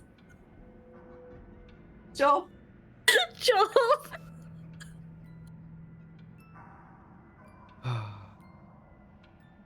Okay. can he see us at least? Hey, one of them's working. Okay. Okay. Can now There we finally go. hear you. Sorry about that. No, it's okay. We're just like, Joel? Yes. Like, nope, it's not going well. What is Hoot doing? Sorry. You're good. Well, I missed a little bit of conversation, so I guess everyone split off into different groups. So two of them went up to look at this table with the large map. Peanut went over to look at the brilliantly glowing crystal that is sort of the color of a sunset. And then, yeah, what do you want to do? Hoot is gonna look but not touch this skull in the middle. Yeah. So, from the group up at the maps table, you see a large map that is a territory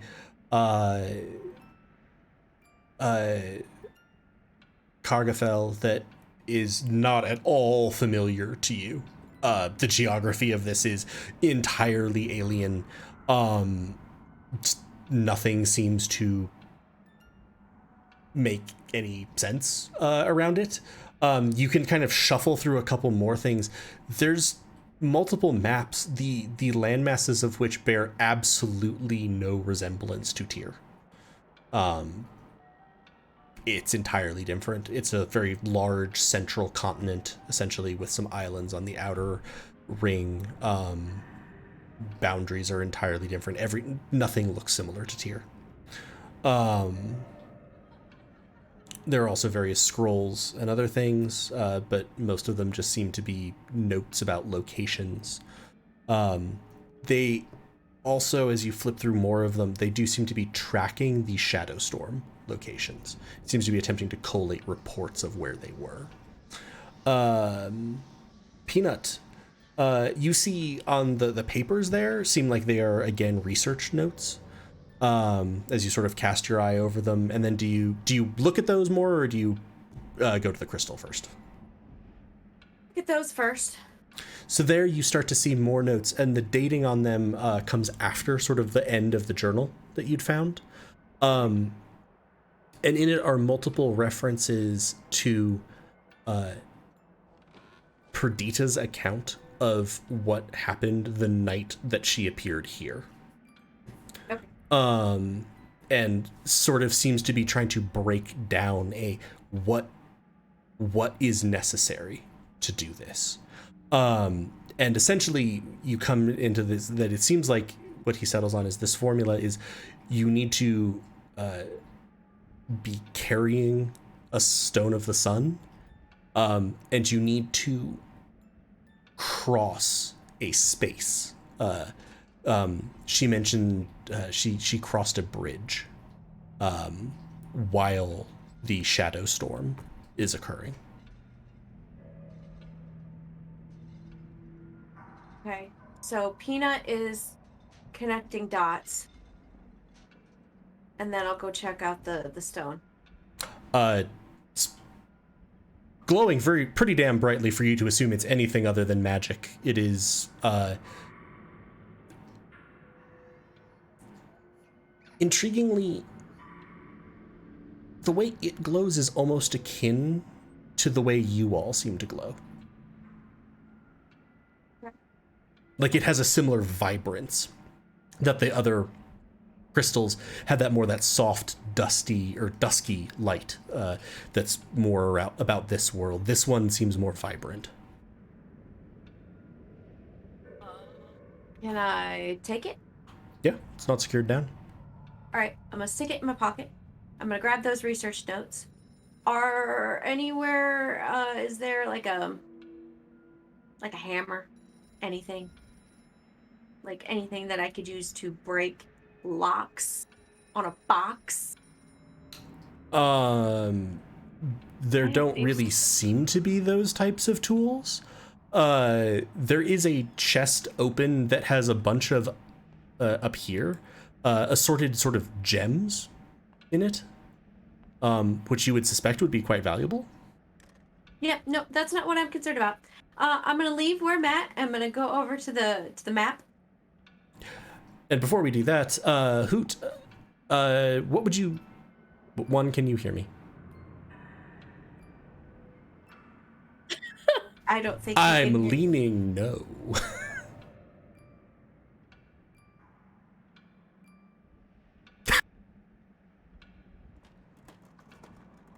It's the sad Okay. Yep. He's lost all audio.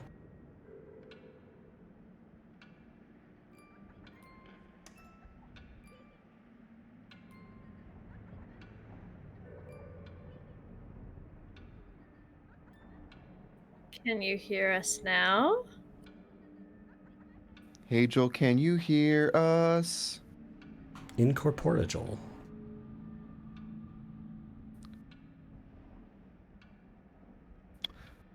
We're communicating via text, and then I will describe. Man, tech hates us. Yeah, it's been rough.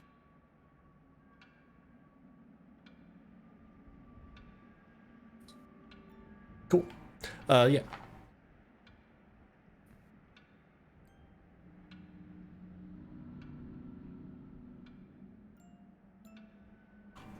So he's interested in trying to determine what type of creature the skull belongs to, whether it's something that he has any she rather has any familiarity with in Tyr, or if it is just something entirely foreign. With a 13 on nature, Joel isn't going to be able to hear any of this. Maybe someone can type the Cliff Notes version of it into the chat for him, so I don't have to do that and then bounce back over. It appears to be some form of young dragon. Dragons are not especially common in Tyr, so you probably wouldn't have come across an enormous number of them. But it definitely seems like it's some form of dragon or drake, which is not unheard of in Tyr.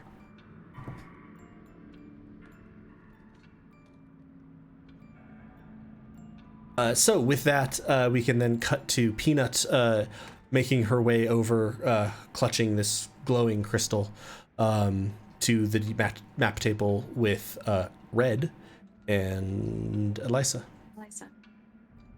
Guys, come here. I need you to listen to this for a second, okay?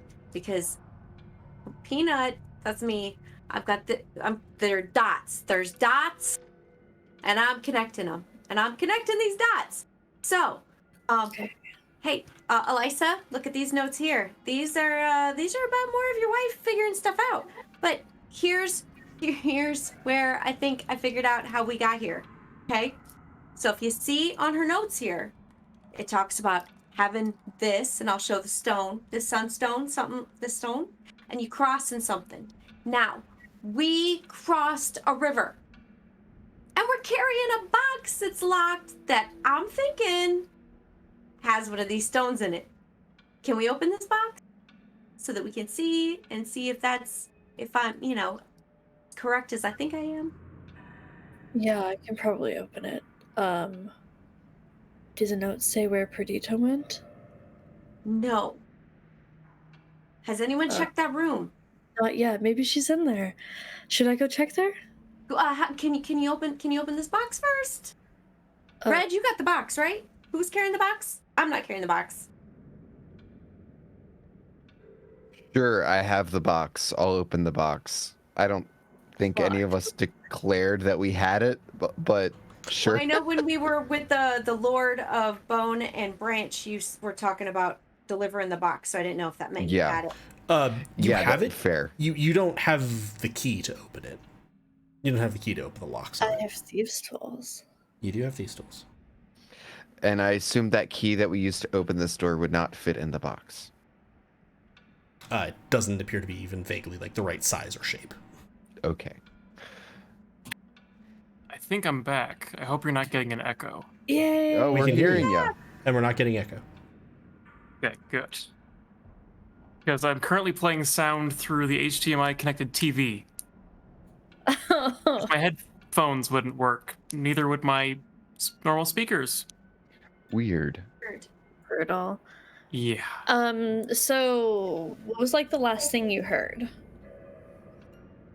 The last thing I heard was that the map looked like unlike anything in Tyr. Okay, so there wasn't Quite really a while anything with the map aside from that. Like it looked like they were like tracking shadow The storms. storm. And then Peanut found a bunch of notes about how Perdita got here, and so Wexel thinks that he figured it out. He thought that you have to what is it, cross something? Cross a space and Cross carry a one of the boundary of some sunstones. kind. Cross a Carrying one of boundary, these carrying a stones of the sunstone. stones of the sun. So now in Peanut is the trying shadow to get storm. us to open the box because she thinks that the box that we were supposed to deliver probably has a sunstone in it. Okay. Yeah, I can try to open it with my thieves' tools. I'm gonna check it for traps first. Okay, give me an investigation check. 15. Does not appear to be trapped. Very locked. I'm gonna try to open it with my thieves' tools. Okay.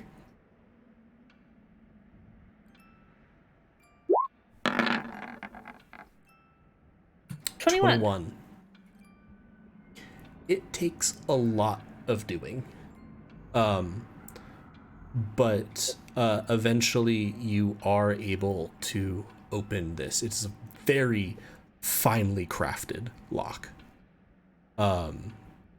And yeah, you're able to pop that off, open the shackle, and remove it. Does it have a sunstone? Opening it, you see a crystal that isn't...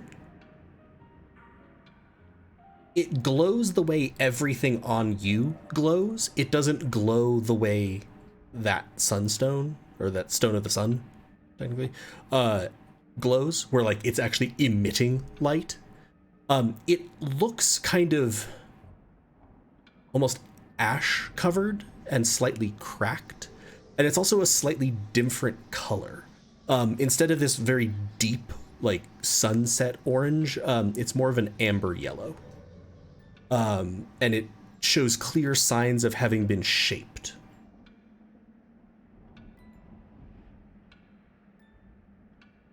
Amber, you say? Amber, I say. Amber. Okay.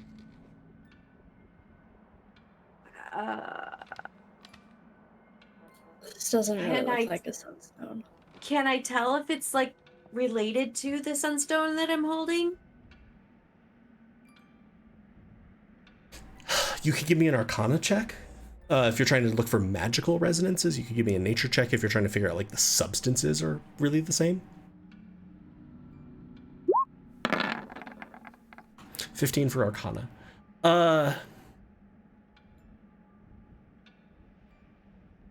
It is unclear to you, and it's partially unclear because of the sort of cracked nature of the one in the box, though it does feel like the one in the box has been expended, almost like it's been used up. Whatever energies it might have contained were spent. Okay. Is the room in the box to put the other sunstone in? Yes. Okay, so I would stick both stones back in the box and then hand the box back to Red. Hold on to this. We probably will need it. Seems so. Should we check those books in the corner and then check that room? And then I guess go try to find a river to cross during the storm?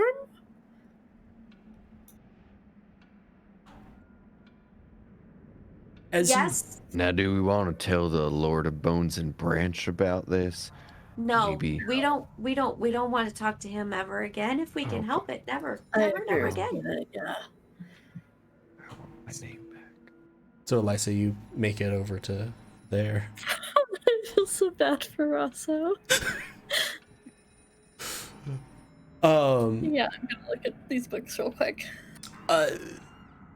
they appear to be again detailing essentially equipment purchases. So unlike the ones before where it was research materials, this is like arms, armor, traveling gear, traveling supplies for 2 people. But it looks very similar to what you might expect of getting ready to head out. It's not like an excessive amount of arms and armor or anything. I don't mean like it's an army, but like a sword, a dagger, leather And armor. What's this thing over here? There's another one of those sort of bluish glowing crystals and a dagger. I'm just gonna check those out real quick. Anything interesting going on? The dagger has a sort of soft glowing light, similar to a lot of the light sources that you've seen here. But not similar to us, similar to an actual light source. Yes, more like the light sources you've seen in this place. Hey, this dagger glows. What if, like, we go through with too many glowing things, and some of them are the wrong type of glow, and it breaks it? I mean, like, we don't even, like, really know how we got here. So, I mean, Yeah. like, the more glow, the better? I mean, I don't know. I don't know. It's weird. This is a weird place. It's a weird place. And, He was buying equipment for 2 people. What if he has Perdita with him? Where is he? his notes We aren't didn't saying check anything. the other room. Let's check that room. Oh, Doors. I'm gonna pocket the dagger, I guess? Sure. The door's not locked. You can swing it open. I will also say legitimately in my entire DMing career, I have never been so tempted to be like, shit, let's just drop some tokens in this room. As everyone's like, we're gonna ransack this place that does not look like anyone's been in it for years. But we haven't checked that room. This room contains a bed, a shattered mirror, and a small dresser with a hat on top of it. Any signs of Perdita? No. Anything interesting with the dresser? There's a hat on top of it. Does the hat appear especially interesting? No. Okay. I don't think Perdita's here. So we need to, I guess, go back and go into the storm tonight and find her, right? That's what we're all doing? Yeah, so, hey Hoot, what's up with that skull in the middle over there? Ah. Got it. It's beautiful. Joel also has no idea what's going on at this point. But yes, let's get the crystals and go to the river and do the thing. Cool. So I think we've pretty thoroughly searched the house, so we'll go back. I don't think there's nothing else in the house that we can see, so we might as well. I mean, we could try going into the mirrors, right? Like jumping into them with the things that are trying to get Perdita. Right, but they don't have her. They're looking for her, so why would you want to go to them? That's a good point. This is just like the best lead I've had in like 10 years. I might actually find her. Yeah, but obviously she's not there. And I point towards a mirror. Yeah. Okay. As you point towards a mirror, one of the mirrors, you hear sort of a dull thud from behind the drapery, and you see the cloth start to shift just a little bit. We told you we don't want any. You don't have the high elf. We're Thud. done. The cloth shifts just a little bit more. Yeah, so I'm gonna say it's time to go. Okay, that sounds good. From the other side of the room, thud. And now you realize as you look about the room, directly where Elisa is standing, 4 mirrors would intersect if their coverings were off. Are you saying we should uncover the mirrors? I don't think. I mean, even Thud. if he is saying that, that doesn't mean that that's a good thing. Okay, let's go. Let's go. Yeah. We can always come back if we need to uncover the mirrors, but I think we got a sense of where we need to go. Like drink super speed and just like. So you make your way back Please. down. You make your way out of the house. You are surprised to find it is twilight outside. We're gonna miss the storm. We gotta hurry. Where are we? We're gonna miss a storm. I thought it happened every. Well, it's always twilight. Sorry, I know this. You you seem to be on a square, a fairly large square on one end of it. Off sort of the opposite side of where you are south, based on assuming the sun is setting in the west. You hear faintly the sound of water, and you see a storm sort of whipping up, and mist beginning to rise from the ground. Let's fucking hustle. Hope that dwarf didn't need this stone shiny, because I don't think it's gonna come out shiny after all this. You hurry your way through the streets, making your way, winding, following the sound of water, rushing, but loud but quiet. This odd, fading sound. The sound of storm beginning to rise around you. And as darkness and mist envelop, you see a bridge, vaguely lit in front of you. Lights barely making it through the mists. You hurry towards it. And at this, the storm is actually enveloping you. There is rain pelting the ground, mists have swirled up around you, the wind is howling. You sort of link arms and hold on to each other, like the back of each other's cloaks, as you hurry through. I'm gonna be shouting for Perdita while we're in the storm. Okay. The bridge seems to just keep going. Like, you maybe you're walking incredibly slowly, or the bridge is incredibly long, but the wind whips around you. You occasionally call for Perdita. You don't seem to hear any response to that, certainly, but as you keep walking, you begin to hear voices in the wind, over the wind, but instead of whispers in a language just beyond your understanding, you hear voices still, but stronger, clearer, and you can understand them as you walk, one foot in front of the other. Do we recognize the voices? No, they just seem like lots of different voices. What are they saying? 4 lights, 8 pillars, 9 orbs. Our ploy the curse absorbs. First is our third, then 3 wake together. Racked by guilt, a light slips its tether. First rises from slumber, the 9th does smolder. Allied apart they plan, as the rest molder.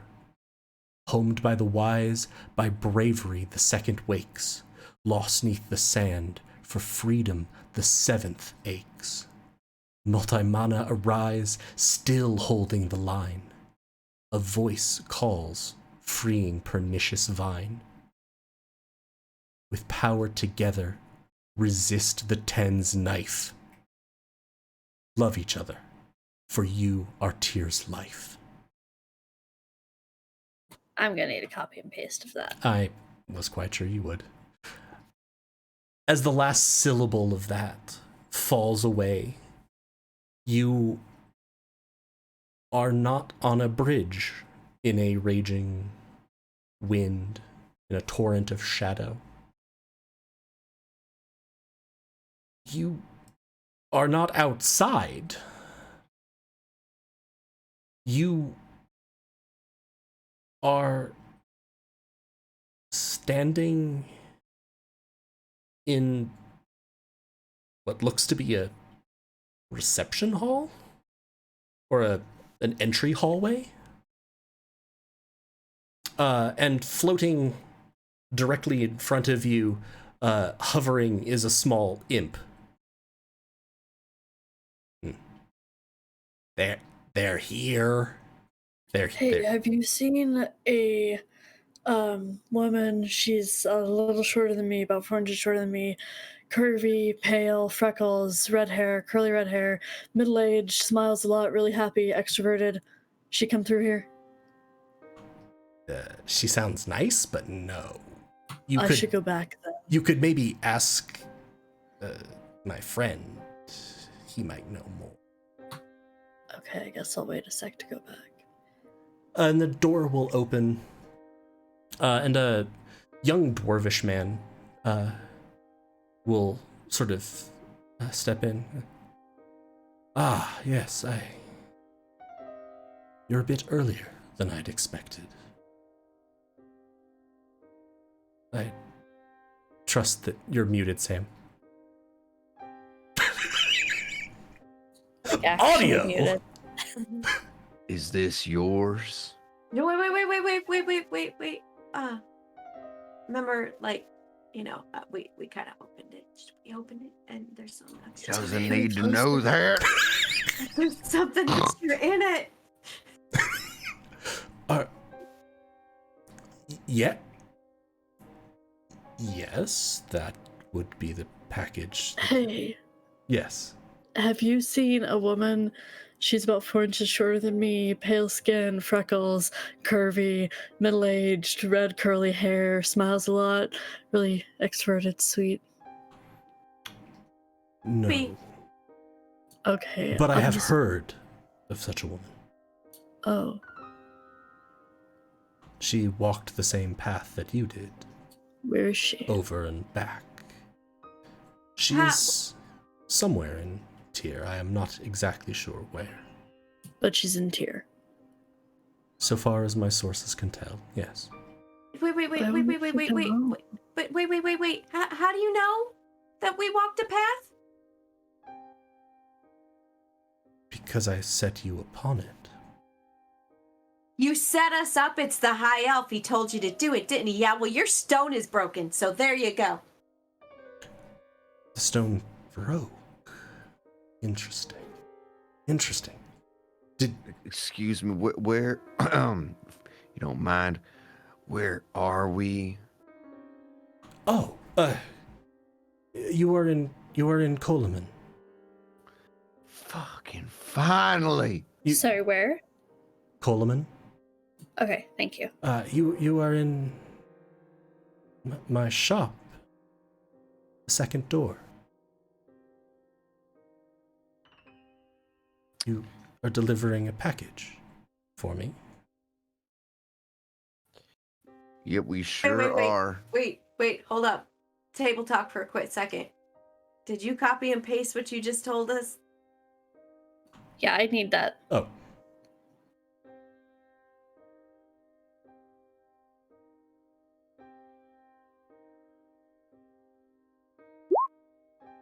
The formatting did not go well into that chat. Sorry.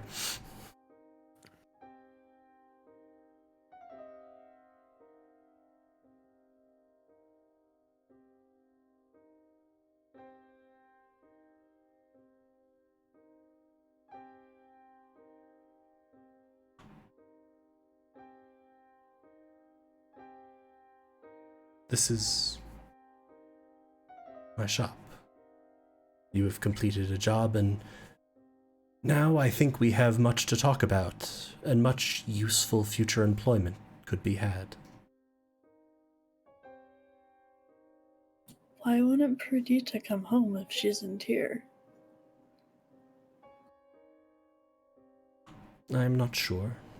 I'm sure that question weighs on your mind, but perhaps she I'm gonna found try something. saying my name. Nothing happens.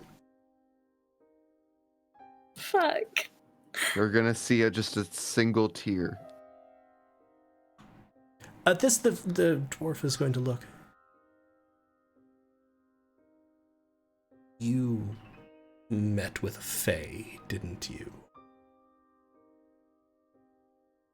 Did you bring any of the cakes? No. An opportunity But a wasted. whole lot of glowing rocks. Also useful. Don't take food from them. Don't give them things. The cakes are exceptionally delicious, and he clearly already gave his name.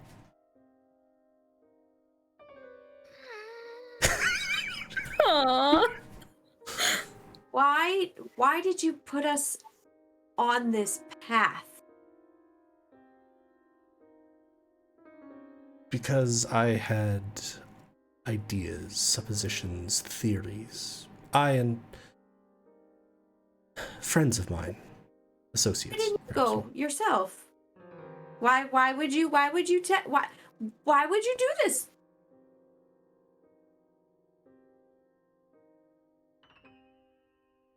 I heard Worthwhile. voices. Wait, I heard the voices of him. I heard him. She heard her. Well, you did. There was this weird lady. Why would you? I'm not like I know he's behind it. Because if There are I a lot of dots. because if I went, it would not mean as much as if you did. It would not provide the same Look, I am sure you were all very tired. I am sure you are all filled with questions, such as where is Perdita? Yeah, that's my main question. Where is your name? Hmm. What? I'm afraid to say the answer to that one I can give you. It's with the fae you spoke with. It's gonna stay there. All this time spent building up my empire, and it's all gone now. Red. And Hoot kind of pats him. I can provide you at least with perhaps ways to answers, and certainly more jobs if you're interested. But we can talk more of that in the morning. You should rest. You are safe here.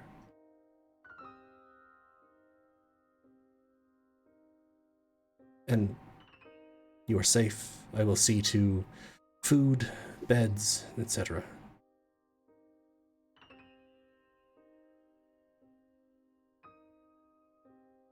Who was it that like sent us on this? Like that gave us the box in the first place? It was the Couriers Guild itself had been retained. Oh, okay. You didn't interact. What's this dude's name? That he'll sort of, for simplicity's sake, it would probably be easiest. You are safe. You are beneath my ward for tonight. In the morning, I would like it very much if I could send you on another mission, O Couriers, to deliver a message to a moss giant. I am servant. I knew it. I knew it. And with that, I think we'll wrap up for tonight. Thank you so much, everyone, for watching. Thank you so much to the players. I'm so sorry to Rosso. Well, to Red. Red. If it had managed to occur before the break, I legitimately would have switched your nameplates. I hope everyone had a good time. I hope everyone watching had a good time. As always, thank you so much for tuning in, for following along with us. If you would like, you can follow us here on twitch.tv/helpfulgoat, which is totally free. You get notified when we go live. You can check out our archives over on YouTube. Chelsea, we are wrapping up, so you can go to bed. And this one managed to not go particularly late, considering we started at about 7:30. But thank you so much, everyone. We will have a programming announcement up as soon as we've nailed down everything. And from all of us here at Helpful Goat, be safe, be well, be kind to yourselves and to each other. Love you all. Bye. Bye. Good night.